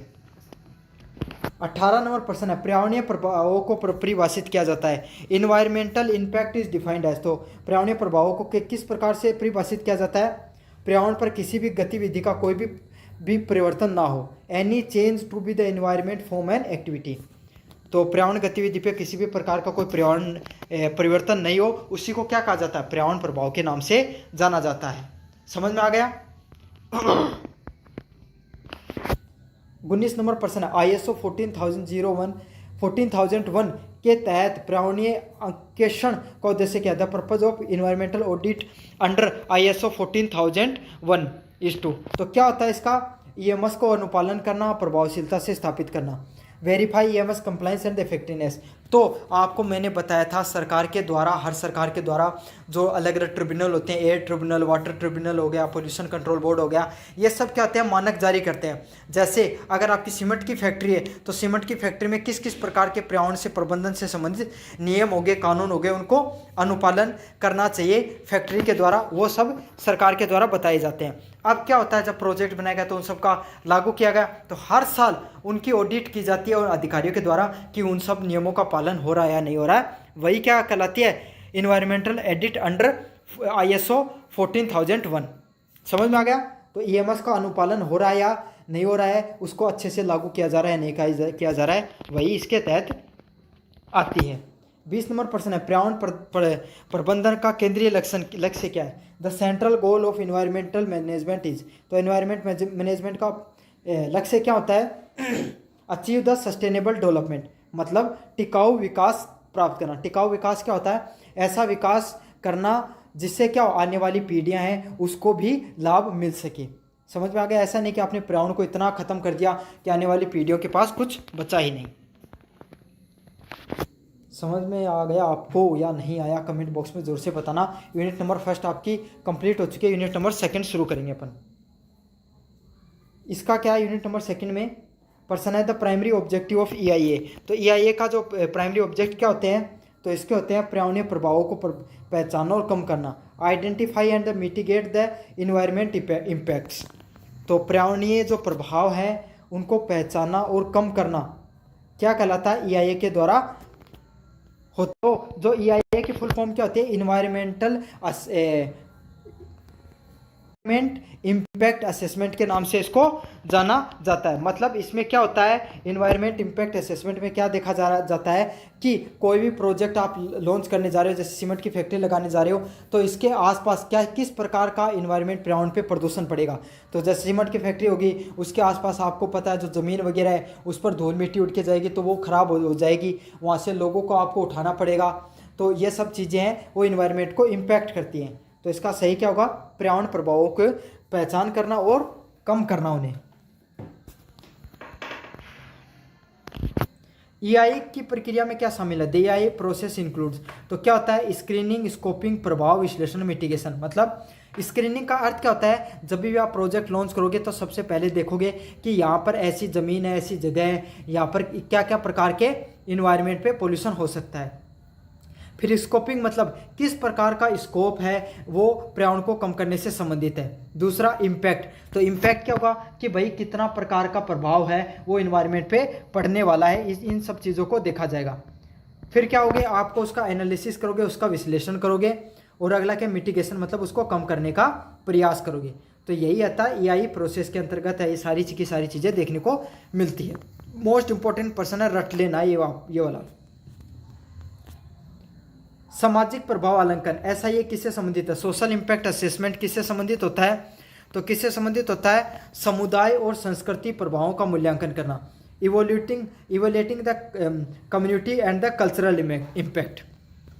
तो समुदाय, कोई भी समुदाय है और कोई भी संस्कृति है, उस पर क्या प्रभाव पड़ेगा आपको। जैसे आपने कोई बांध बनाया, तो बांध बनाते हो तो आपको पता पूरे के पूरे गांव खाली करा दिए जाते हैं, तो वहाँ पर कि उसकी प्रकृति पर या पेड़ वगैरह को भी काटना पड़ता है, तो वो भी नुकसान होता है। तो कोई भी समुदाय व संस्कृति पर क्या प्रभाव पड़ता है आपके डेवलपमेंट का, उसे क्या कहा जाता है? सोशल इम्पैक्ट असेसमेंट के नाम से जाना जाता है। तो जहाँ पे आपको ऐसा ये दिखे और समुदाय का नाम जहाँ पर दिखे उस ऑप्शन को टिक कर देना। 4 नंबर प्रश्न है एसआर, कोऑपरेटिव सामाजिक उत्तरदायित्व में क्या शामिल होता है? कोऑपरेटिव सोशल रिस्पॉन्सिबिलिटीज इंक्लूड, तो क्या होगा?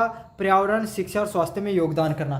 तो आपको पता है बड़ी बड़ी जो इंटरनेशनल कंपनियां जो होती हैं ये किन किन चीज़ों का ध्यान रखती हैं? ये पर्यावरण का ध्यान रखती हैं, उनके कर्मचारी हो गए, उनकी शिक्षा का ध्यान रखती हैं और उनके स्वास्थ्य का ध्यान रखती हैं, ताकि अगर ये तीनों चीज़ें सही होंगी तो उनके कर्मचारी स्वस्थ होंगे, कर्मचारी खुशहाल होंगे, अगर खुशहाल होंगे तो अच्छे से कार्य करेंगे। तो एसआरसी में CSR में ये तीनों की तीनों चीज़ें आने वाली हैं।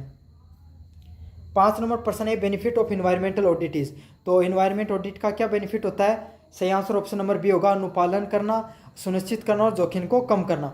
Ensuring compliance and the reducing risk, तो ये क्या करती है? जो इन्वायरमेंट का जो पर्यावरणीय ऑडिट होता है, इससे क्या होता है? ये जोखिम होता है उसको कम करने का प्रयास करती है, साथ के साथ अनुपालना को मानती है। तो मैंने बताया था ना कि ऑडिट की जाती है हर साल कि कानून को, जो नियम कायदे उनको माना जा रहा है या नहीं माना जा रहा है, साथ के साथ जोखिम को भी कम करने का प्रयास करती है। ये प्रश्न पहले करवा दिया था मैंने। भारत में ईआईए की अनिवार्यता किस वर्ष से शुरू हुई? तो किस वर्ष से शुरू हुई? 1994 में ईआईए का जो एक्ट है वो लागू किया गया, ईआईए का जो नियम कायदे है वो लागू होना शुरू हुई। मोस्ट इंपॉर्टेंट ईयर है, इसको अच्छे से याद कर लेना, 1994 से ईआईए लागू होनी शुरू हुई। 7 नंबर प्रश्न है EIA में स्कोपिंग का क्या उद्देश्य होता है? The purpose of scoping in EIA। तो EIA में क्या होता है? महत्वपूर्ण मुद्दों और अध्ययन सीमा को परिभाषित करना।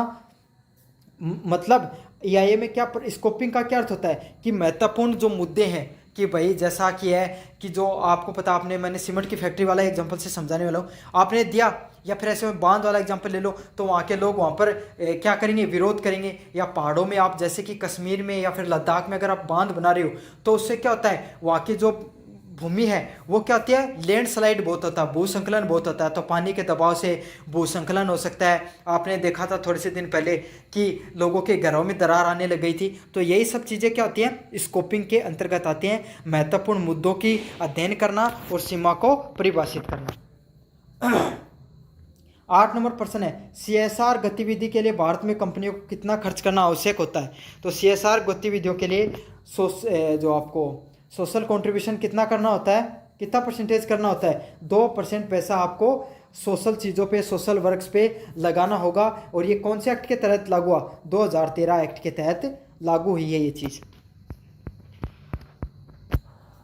पर्यावरणीय ऑडिट के प्रकार है। Type of environment audits are include. तो किस प्रकार के होंगे?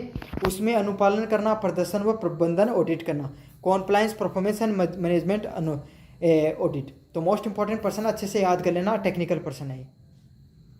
10 नंबर पर्सन है SIA का प्रमुख फोकस क्या होता है? The key focus of SIA is.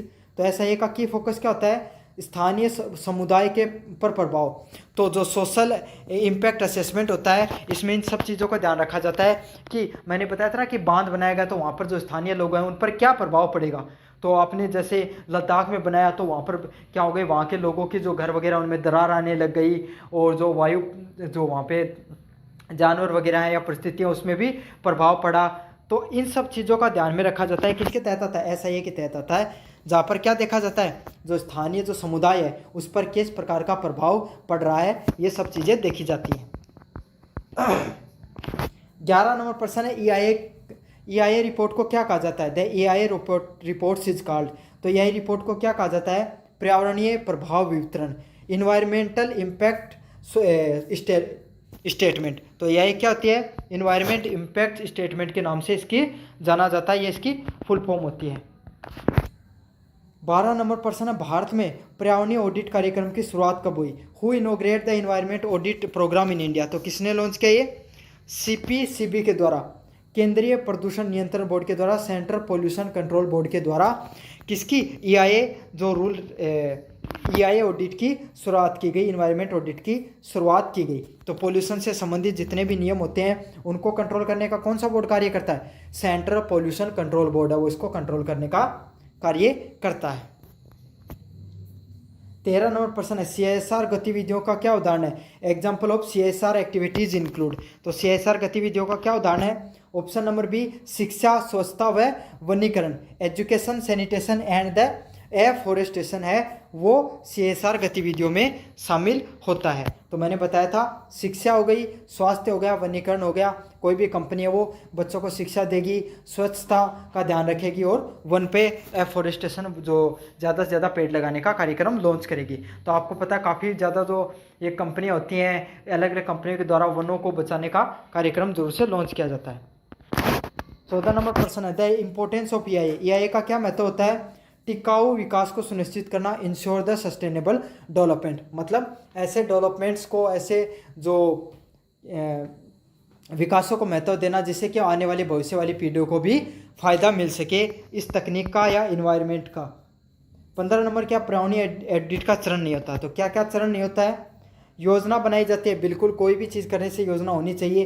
तो पर्यावरण ऑडिट की भी योजना होती है। डाटा का संग्रहण करना, तो आप ऑडिट करोगे तो भाई डाटा का तो संग्रह करोगे ही आप उसमें। रिपोर्टिंग करना भाई रिपोर्ट भी पेश करोगे। लेकिन प्रोडक्ट मार्केटिंग से जैसा कहाँ पे भी सब दिख जाए वो भी उसका इन्वायरमेंट से कोई भी महत्व नहीं है। इन्वायरमेंट में अगर आपको इन्वायरमेंट सब दिख जाए, मार्केटिंग सब दिख जाए आपको, तो उसको ऑप्शन को गलत कर देना आपको इन्वायरमेंट के में, ये याद रख लेना।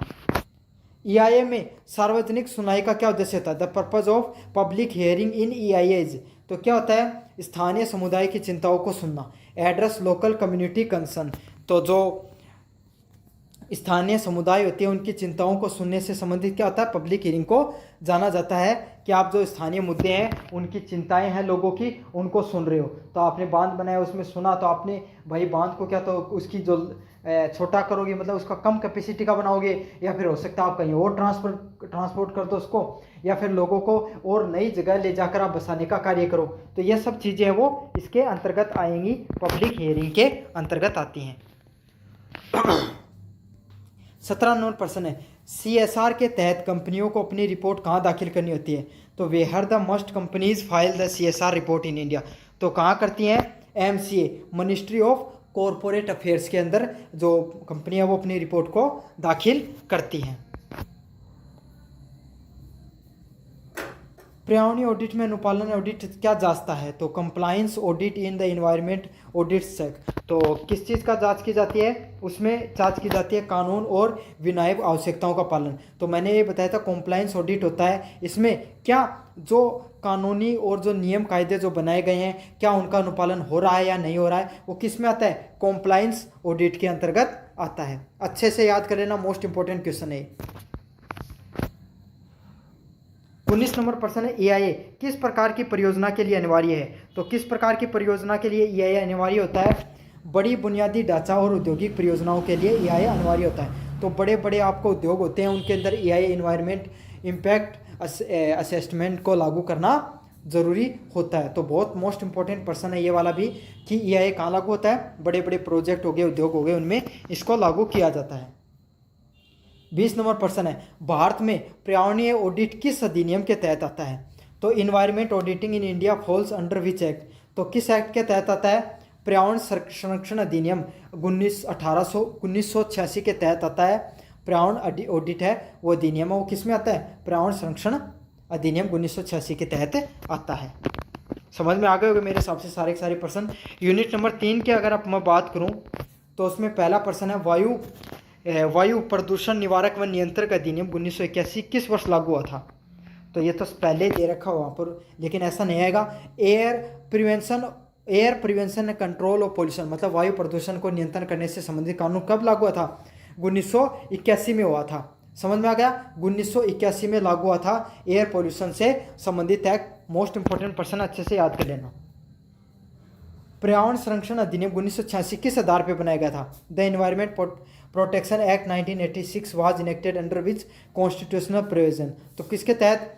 जो आपको पता है, आपके जो राज्य नीति निर्देश तंत्र होते हैं उसमें अनुच्छेद नंबर 48A के तहत, इन्वायरमेंट प्रोटेक्शन एक्ट के तहत, पर्यावरण संरक्षण के तहत पर्यावरण संरक्षण अधिनियम 1986 को लागू किया गया था। तो किस किस में बदलाव किया गया था? आर्टिकल 48A में और 51AG में। ठीक है, समझ में आ गया ना आपको? 48A में और 51AG में।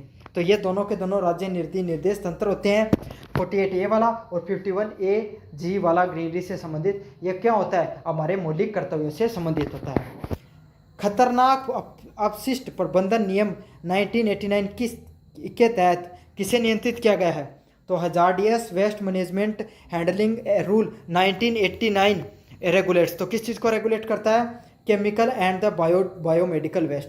तो आपको पता होता है, आप भी कोई भी हॉस्पिटल में जाते हो तो वहाँ पे बायोकेमिकल वेस्ट होता है, उसका रेड कलर का एक अलग सा बॉक्स बना होता है जहाँ पे सिरिंज वगैरह डाली जाती हैं, या फिर जो भी जो खतरनाक केमिकल वगैरह वहाँ से उस रेड वाले जो कचरे का पात्र होता है उसमें डाली जाती हैं। तो यही होता है हजार्डियस वेस्ट मैनेजमेंट एक्ट है। ये कब लागू हुआ? ये भी प्रश्न होता है, कब लागू हुआ था? 1989 में लागू हुआ था। और पर्यावरण संरक्षण नियम कब लागू हुआ था? 1986 में लागू हुआ था।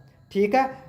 एयर पोल्यूशन कंट्रोल एक्ट कब लागू हुआ था? 1981 में लागू हुआ था। सारी डेट 3 से 4 बार बोलूँगा तो अच्छे से याद हो जाएंगे आपको। जल प्रदूषण निवारक अधिनियम की प्राथमिक उद्देश्य क्या होता है? अब आपको ये भी याद रख लेना है कि air pollution water pollution act है वो कब लागू हुआ था? 1974 में लागू हुआ था। फिर से रिवाइज करवा दूंगा, बाकी में जैसे जैसे आएंगे तब तक। इसमें क्या होगा? The main objective water protection act 1974 का मेन एक्ट क्या हुआ था? जल स्रोतों को बचाना, प्रिवेंट द वाटर पोल्यूशन। तो आपको क्या करना है? जो जल स्रोत होते हैं उनको कौन से प्रदूषण? जल प्रदूषण से बचाने का कार्य होता है इसका। 5 नंबर प्रश्न है, जैव विविधता अधिनियम 2000 किस अंतर्राष्ट्रीय समझौते के तहत बनाया गया था? तो जैव विविधता अधिनियम 2000 है वो किस अंतर्राष्ट्रीय समझौते के तहत बनाया गया था? ये बनाया गया था CBD एक्ट 1992 के एक्ट के तहत इसको बनाया गया था। तो रियो अर्थ सबमिट होती है, Rio Earth convention on biological diversity act है 1992 के तहत इसको बनाया गया था। जैव विविधता बायोडाइवर्सिटी एक्ट 2002 अच्छे से याद कर लेना, रियो अर्थ समिट के तहत बनाया गया था। 6 नंबर प्रश्न है, वायु अधिनियम 1981 के तहत कौन सी एजेंसी प्रदूषण नियंत्रण के लिए जिम्मेदार होती है? तो कौन सी एजेंसी वो वायु प्रदूषण के लिए जिम्मेदार होती है कंट्रोल करने के लिए? CPCB अच्छे से याद कर लेना, CPCB केंद्रीय प्रदूषण नियंत्रण बोर्ड। तो एक बार फिर याद करा देता हूँ आपको, पर्यावरण संरक्षण अधिनियम कब लागू हुआ था? 1986 के अंतर्गत लागू हुआ था। वायु प्रदूषण एक्ट कब लागू हुआ था? 1981 में लागू हुआ था। समझ में आ गया? पानी प्रदूषण का जो एक्ट है वो कब लागू हुआ था? 1974 में लागू हुआ था। जो वेस्ट मैनेजमेंट हैजार्ड खतरनाक जो अपशिष्ट प्रबंधन का एक्ट है वो कब लागू हुआ था? 1989 में लागू हुआ था। जो जैव विविधता कानून कब लागू हुआ था? 2002 में लागू हुआ था। 2 बार रिवाइज करा दिया, 2-3 बार और करवा दूंगा ताकि और अच्छे से आपको याद हो जाएगा। ये अगले वाला प्रश्न है, प्रदूषण पर्यावरणीय संरक्षण अधिनियम 1986 की धारा 3 के तहत किसे अधिकार दिए गए? तो किसे दिए गए? केंद्र सरकार को। तो केंद्र सरकार को अधिकार दिया गया सेक्शन नंबर 3 के तहत। सबसे इंपॉर्टेंट बात है, कौन से धारा के तहत दिया गया है? सेक्शन नंबर 3 के तहत दिया गया है। और किसको अधिकार है? केंद्र सरकार को अधिकार है कि पर्यावरण प्रदूषण से संबंधित प्रबंधन से संबंधित पर्यावरण प्रबंधन से संबंधित जो कानून है, नियम कायदे कौन बनाएगी? केंद्र सरकार बनाएगी। और कौन से अधिनियम, कौन से जो आर्टिकल के तहत बनाए गए थे नियम? 48A के तहत बनाया गया था और 51AG के तहत बनाया गया था। अच्छे से याद कर लेना इनको। खतरनाक अपशिष्ट नियम 1989 के तहत अधिसूचित अपशिष्ट में क्या शामिल होता है? तो क्या होगा? सीसा, पारा व कीटनाशक। तो लेड, मरकरी और पेस्टिसाइड जहाँ पे भी आएंगे उसे हजार्डियस वेस्ट के अंतर्गत माना जाता है। मतलब ऐसे खतरनाक अपशिष्ट जो अगर सामान्यतः अगर किसी भी मनुष्य के शरीर में चले जाएं तो उसकी मृत्यु हो सकती है, वो गंभीर बीमारियों का शिकार हो सकता है। तो उसमें क्या क्या आता है? सीसा, पारा और कीटनाशक वो इसके अंतर्गत आते हैं। तो इसका सही आंसर क्या होगा? ऑप्शन नंबर बी होगा, सीसा, पारा और कीटनाशक। 9 नंबर प्रश्न है, जल अधिनियम 1974 के तहत प्रदूषण की परिभाषा में क्या शामिल नहीं है? तो what is not a pollutant under the act of water act 1974। तो क्या नहीं होते हैं इसके अंतर्गत? इसमें ठोस अपशिष्ट, तो सॉलिड वेस्ट है। जैसे सॉलिड वेस्ट में बताऊं आपको क्या होता है, जो आप मोटरसाइकिल चलाते हो, गाड़ी चलाते हो तो उसमें जो धुआं उड़ता है ना, तो उसमें काला काला जो पदार्थ होता है वो सॉलिड वेस्ट में आता है। दूसरे वाला क्या है? रासायनिक अपशिष्ट, केमिकल वेस्ट। तो केमिकल वेस्ट है वो जल प्रदूषण के तहत आएगा। सॉरी, मैंने वायु प्रदूषण का उदाहरण दे दिया था इसके अंतर्गत। जल प्रदूषण में सॉलिड वेस्ट क्या होगा? आप कोई भी नदी में चले गए, वहाँ पे फूल बहा दिए, देवी देवताओं की मूर्तियाँ बहा दी, तो ये सब सॉलिड वेस्ट के अंतर्गत आते हैं। प्लास्टिक की चीज़ें बहा दी, ये सब चीज़ें क्या आएंगी? सॉलिड वेस्ट में आएंगी। अगले वाला क्या? रासायनिक अपशिष्ट। तो केमिकल वेस्ट क्या होगा? मैंने बता दिया, कंपनियाँ वो अपना कचरा है, वो जो गंदा पानी होता है वो कहाँ पर बहा देती हैं? नदियों में बहा देती हैं, वो केमिकल वेस्ट में आता है। अगला क्या होता है? जो तापीय प्रदूषण। तो गर्म पानी है वो भी अगर आप नदी में बहा देते तो उसका भी नदी के जीव जंतुओं को या उसका ऑक्सीजन लेवल डाउन हो जाता है। तो इसमें नॉइज पोल्यूशन के अलावा सारे के सारे ऑप्शन है वो वायु प्रदूषण से संबंधित हैं। जैव विविधता अधिनियम 2002 का क्या उद्देश्य होता है? The biological diversity act 2002 aims to. तो किसको एम करता है? पारंपरिक ज्ञान और जैव संसाधनों के संरक्षण से संबंधित। तो प्रोटेक्ट ट्रेडिशनल नॉलेज, मतलब जैव विविधता क्या होता है? जो पुराने समय के जो नियम कायदे थे, जो देवी देवताओं को मानते थे, या जैसे अपने यहाँ पे जो पीपल हो गया, तुलसी हो गया, उसका पूजन से संबंधित नियम होते हैं, तो उनको मानना हो गया। और जैव विविधता को संरक्षण करने से संबंधित हो गया। 11 नंबर प्रश्न है, EPA 1986 के तहत पर्यावरणीय अपराधों के लिए कितने साल की सजा होती है? तो कितने साल की सजा होती है? 5 साल का कारावास प्लस जुर्माना है। वो किससे संबंधित होता है? EPA से संबंधित होता है। जो 1986 में जो EPA का कानून माना गया, अगर उसको नहीं मानता कोई व्यक्ति तो उसको 5 साल की सजा प्लस उसको जुर्माना देना होता है। अच्छा प्रश्न है, याद कर लेना ये। जैव विविधता अधिनियम के तहत एनबीए राष्ट्रीय जैव विविधता प्राधिकरण का मुख्यालय कहाँ पर है? तो कहाँ पर है इसका? चेन्नई में इसका मुख्यालय। ये भी मोस्ट इंपॉर्टेंट प्रश्न, अच्छे से याद कर लेना। 13 नंबर प्रश्न है, वायु अधिनियम 1981 के तहत प्रदूषण नियंत्रण क्षेत्र घोषित कर सकती है। Air pollution control area can be declared by. तो किसके द्वारा कर सकती है? स्टेट गवर्नमेंट, राज्य सरकार है वो क्या कर सकती है? वायु नियंत्रण क्षेत्र घोषित कर सकती है, प्रदूषण नियंत्रण क्षेत्र घोषित कर सकती है। मतलब ऐसे जंगल के आसपास अगर आपने कोई फैक्ट्री खोल दी, या फिर रईसी इलाके जहाँ पर जनसंख्या रहती है वहाँ पर अगर आपने कोई ऐसी फैक्ट्री वगैरह खोल दी, तो सरकार क्या कर सकती है? उसको एयर पोल्यूशन कंट्रोल एरिया के नाम से कर सकती है कि इस क्षेत्र में अगर आप ज़्यादा पोल्यूशन है वो एयर पोल्यूशन नहीं कर सकते। और ये किसका अधिकार होता है? स्टेट गवर्नमेंट का अधिकार होता है, सेक्शन 19 के तहत, धारा 19 के तहत। तो जो धारा 3 है वो एक पहले धारा 3 भी आई थी, वो धारा 3 किससे संबंधित थी? केंद्र सरकार को अधिकार देती है EIA को लागू करने का। 14 जल संरक्षण अधिनियम 1974 के तहत केंद्रीय बोर्ड की स्थापित करने का अधिकार किसके पास होता है? तो सेंट्रल गवर्नमेंट के पास होता है, सेक्शन नंबर 3 के तहत। तो ये तो मैंने बता दिया था, अभी यही बताया था। खतरनाक अपशिष्ट अधिनियम 1989 के तहत अनाधिकृत डंपिंग की क्या सजा है? तो penalty for the illegal dumping under the hazardous waste act 1989। तो क्या होती है? तो कौन सा होता है? 5 साल का सजा प्लस जुर्माना। तो ये भी हो गया प्रश्न। Biodiversity management communities BMCR format 4। तो जो बायोडाइवर्सिटी मैनेजमेंट की जो कम्युनिटी होती है BMC, उसका किस आधार पे फॉर्मेट होता है, किस आधार पे बनाया जाता है? तो स्थानीय स्तर पे उसको बनाया जाता है, सेक्शन नंबर 14 के तहत। समझ में आ गया? बायोडाइवर्सिटी मैनेजमेंट कम्युनिटीज़ अच्छे से याद कर लेना। इन सब कम्युनिटीज़ हैं जो BMC हैं, बायोडाइवर्सिटी मैनेजमेंट कम्युनिटीज़ हैं, ये ग्राम पंचायत के स्तर पे बनाई जाती हैं और सेक्शन नंबर 41 के तहत इनका निर्माण किया जाता है।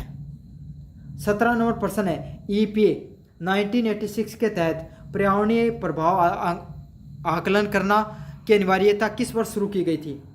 तो EIA become mandatory under EPA 1986 which year. तो EIA को जो कब लागू किया गया था, पर्यावरणीय प्रभाव आंकलन को कब लागू किया गया था? 1994 में लागू किया गया था। तो कब लागू किया गया था? 1994 में इसको लागू किया गया था। मोस्ट इंपॉर्टेंट प्रश्न है, इसको समझ लेना। अगले वाला प्रश्न है, वायु अधिनियम 1981 के तहत प्रदूषण फैलाने वाले उद्योगों को क्या करना चाहिए? The industries under the air act 1981 must obtain. तो क्या करना चाहिए इन्हें? Consent to operate. तो मतलब क्या करना चाहिए?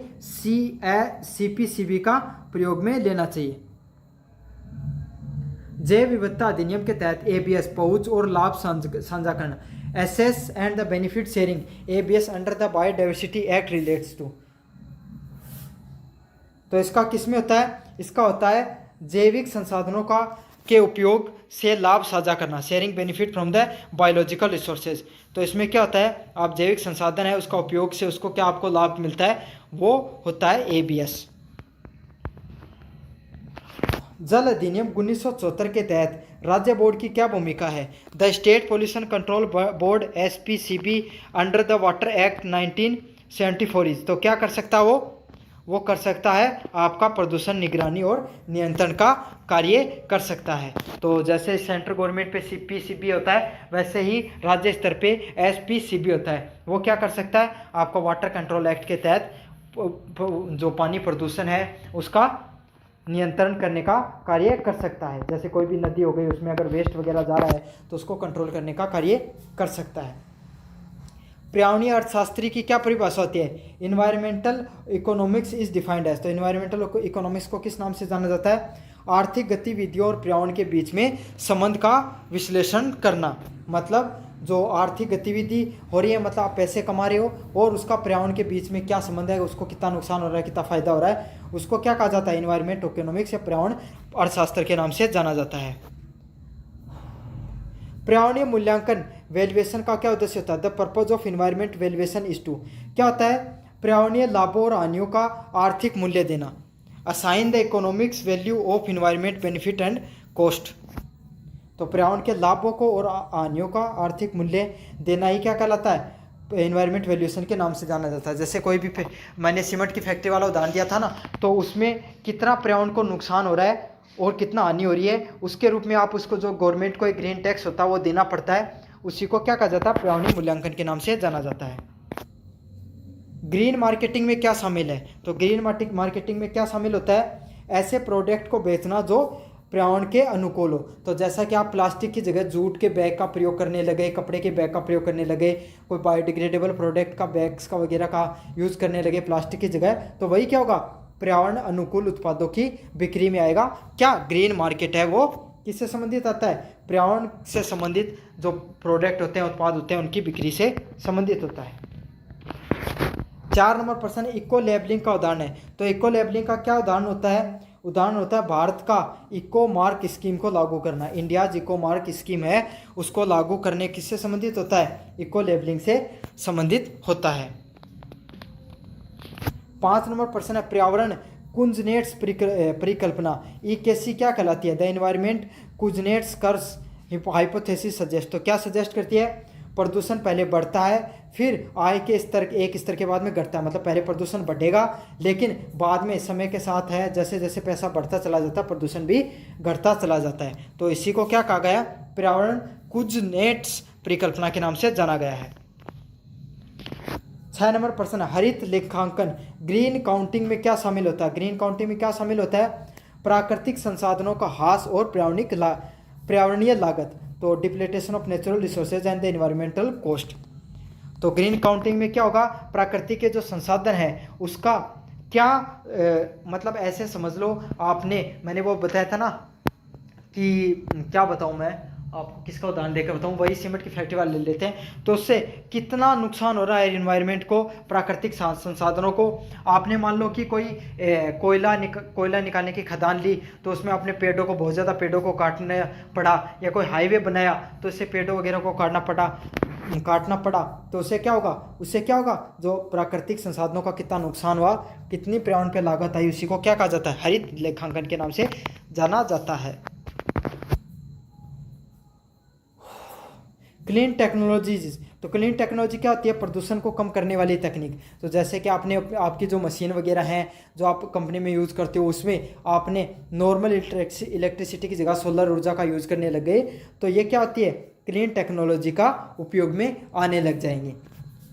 समझ में आ गया। या फिर जो आप आज के समय आप जो ई व्हीकल देखते हो ना, इलेक्ट्रॉनिक वाले व्हीकल, वो भी क्या किस में आते हैं, क्लीन टेक्नोलॉजी के उदाहरणों में से आते हैं। 8 नंबर प्रश्न है लागत लाभ विश्लेषण CBA cost benefit analysis is use to. तो कॉस्ट बेनिफिट एनालिसिस का किस चीज़ में यूज किया जाता है, परियोजनाओं के आर्थिक और पर्यावरणीय प्रभाव का मूल्यांकन करने के लिए। Evaluate the economic and the environment impact of project. तो कोई भी परियोजना है उसका आर्थिक और पर्यावरण पर कितना प्रभाव पड़ता है, वो किस में उसको एनालिसिस किया जाता है, CBA में एनालिसिस किया जाता है। 9 नंबर प्रश्न है सस्टेनेबल डेवलपमेंट की क्या परिभाषा होती है, what is the definition of sustainable development. तो क्या परिभाषा होती है सस्टेनेबल डेवलपमेंट्स की, तो इनकी परिभाषा होती है ऑप्शन नंबर A वर्तमान ज़रूरतों को पूरा करने हेतु भविष्य की पीढ़ियों की क्षमता को बनाए रखना। तो आप क्या करोगे, जो आपकी वर्तमान समय की ज़रूरतों को भी पूरा कर लोगे और आने वाले भविष्य वाली पीढ़ियाँ उनके लिए भी छोड़ दोगे। मतलब आपके पास ऐसे समझ लो कि 10 लीटर पानी है, तो आपने 2 लीटर खुद ने यूज़ कर लिया और 8 लीटर वो आने वाली जनसंख्याओं के लिए यूज़ में ले लिया। एक उदाहरण दिया, अब ऐसे मत बोलना कि 10 लीटर से क्या होता है।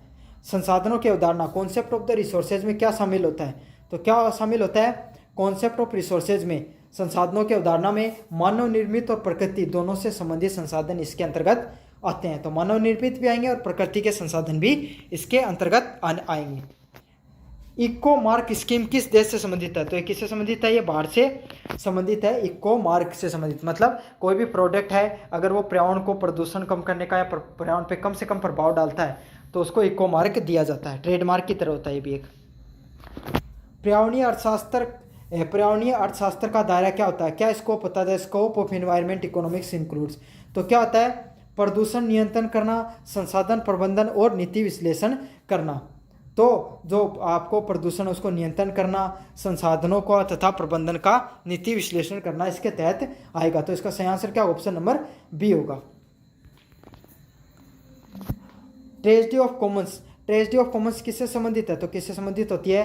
साझा संसाधनों का अतिदोहन करना। मतलब आपके पास मतलब बहुत संसाधन है, जैसे आपके पास क्या है, आपके गांव में बहुत अच्छा पानी का जल स्तर बहुत ऊंचा, तो सारा गांव अंधाधुंध पानी को व्यर्थ कर रहा है, कोई उसका महत्व नहीं समझ में आ रहा है, तो वही क्या कहलाएगी? ट्रेजेडी ऑफ कॉमन्स आएगी कि आपके पास जो संसाधन है उनका आप बहुत ज़्यादा उपयोग कर रहे हो, अतिदोहन कर रहे हो। ग्रीन जीडीपी क्या नापता है? तो ग्रीन जीडीपी किसको नापता है? पर्यावरणीय क्षति को घटाकर सामान्य जीडीपी। मतलब आपने कोई भी फैक्ट्री में, जीडीपी क्या होती है? पूरे देश के द्वारा कितने टोटल प्रोडक्ट्स को उत्पादन किया गया भारत के अंदर। समझ आ गया आपको? तो नहीं, भारत के अंदर नहीं, कुल भारतीयों के द्वारा। तो उसमें क्या होगा, आपने अगर मान लो कि कोई 10 रुपये का कोई प्रोडक्ट बनाया है, उसमें आपके 10 रुपये की बचत हुई, ये समझ लो, लेकिन उसमें आपने 2 रुपये का पर्यावरण प्रदूषण कर दिया, तो उससे क्या आपकी कुल बचत कितनी होगी? जीडीपी तो 10 रुपये होगी, लेकिन ग्रीन जीडीपी कितनी होगी? 8 रुपये होगी। सतत विकास लक्ष्य एसडीजी कितने प्रकार के होते हैं? तो कितने प्रकार के होते हैं सतत विकास लक्ष्य? 17 प्रकार के टोटल सतत विकास लक्ष्य होते हैं। 16 नंबर प्रश्न है, भारत में इको मार्क स्कीम किस वर्ष लॉन्च की गई थी? तो 1991 में इको मार्क जो स्कीम है उसको लॉन्च किया गया था। फिर से बता देता हूँ, पर्यावरण संरक्षण अधिनियम 1986 के तहत। समझ में आ गया आपको? वायु प्रदूषण अधिनियम 1981 के तहत। अपशिष्ट कचरा अधिनियम किसके तरफ? 1989 में। पानी संरक्षण अधिनियम पानी प्रदूषण संरक्षण पानी प्रदूषण का जो अधिनियम है 1974 में। जैव विविधता संरक्षण अधिनियम 2002 के अंतर्गत। समझ में आ गया आपको सारे अधिनियम? पर्यावरणीय मूल्य, इन्वायरमेंटल वैल्यूज का क्या प्रकार होता है? इन्वायरमेंटल वैल्यूज में क्या आते हैं? उपयोग करना, use, value, existence and value options. Carbon credit किससे संबंधित है? तो किससे संबंधित है? ग्रीन हाउस उत्सर्जन की कमी करना। मतलब जो ग्रीन हाउस गैसें हैं जो हमारे पर्यावरण को ज़्यादा नुकसान पहुंचाती है, उसको कम करना। जैसे आपका क्रेडिट स्कोर होता है ना, लोन वगैरह से संबंधित, वैसे ही कार्बन क्रेडिट होता है। इसमें आप कोई भी उद्योग चला रहे हो, उसमें कितना कम कार्बन आप प्रदूषण कर रहे हो, कितना कम प्रदूषण फैला रहे हो, तो वही क्या कहलाता है? कार्बन क्रेडिट के नाम से जाना जाता है। कम से कम कार्बन फुटप्रिंट दोगे तो उसको। नवीनीकरण संसाधन, रिन्यूएबल रिसोर्सेज का क्या उदाहरण है? तो क्या उदाहरण होता है? तो ऐसे संसाधन जिनको आप प्राकृतिक रूप से प्राप्त करते हो और उनको फिर से क्या कर लिया जाता है? प्राप्त किया जा सकता है। तो जैसे नवीनीकरण के क्या उदाहरण होते हैं? सोलर ऊर्जा हो गया, भूतापीय ऊर्जा हो गई, आपकी पवन ऊर्जा हो गई, और गोबर गैस ऊर्जा हो गई। ये सब किसका? नवीनीकरण के। और अनवीनीकरण के कोयला, पेट्रोलियम, नेचुरल गैस हो गई, है ना, ये सब किसके? अनवीनीकरण के उदाहरण हैं। तो इसका सही आंसर क्या होगा? ऑप्शन नंबर सी होगा, सौर ऊर्जा इसका उदाहरण होता है। अगले वाला, सतत विकास का त्रिपक्षीय सिद्धांत क्या है? Triple bottom line triple bottom line क्या होती है? किससे संबंधित होती है? अर्थव्यवस्था, समाज और पर्यावरण का जो संबंध होता है वही ट्रिपल लाइन से संबंधित होता है। तो ये था एनवायरनमेंट मैनेजमेंट से संबंधित आपके सामने प्रश्न। कैसा लगा वीडियो आपको जरूर से कमेंट बॉक्स में बताना। धन्यवाद।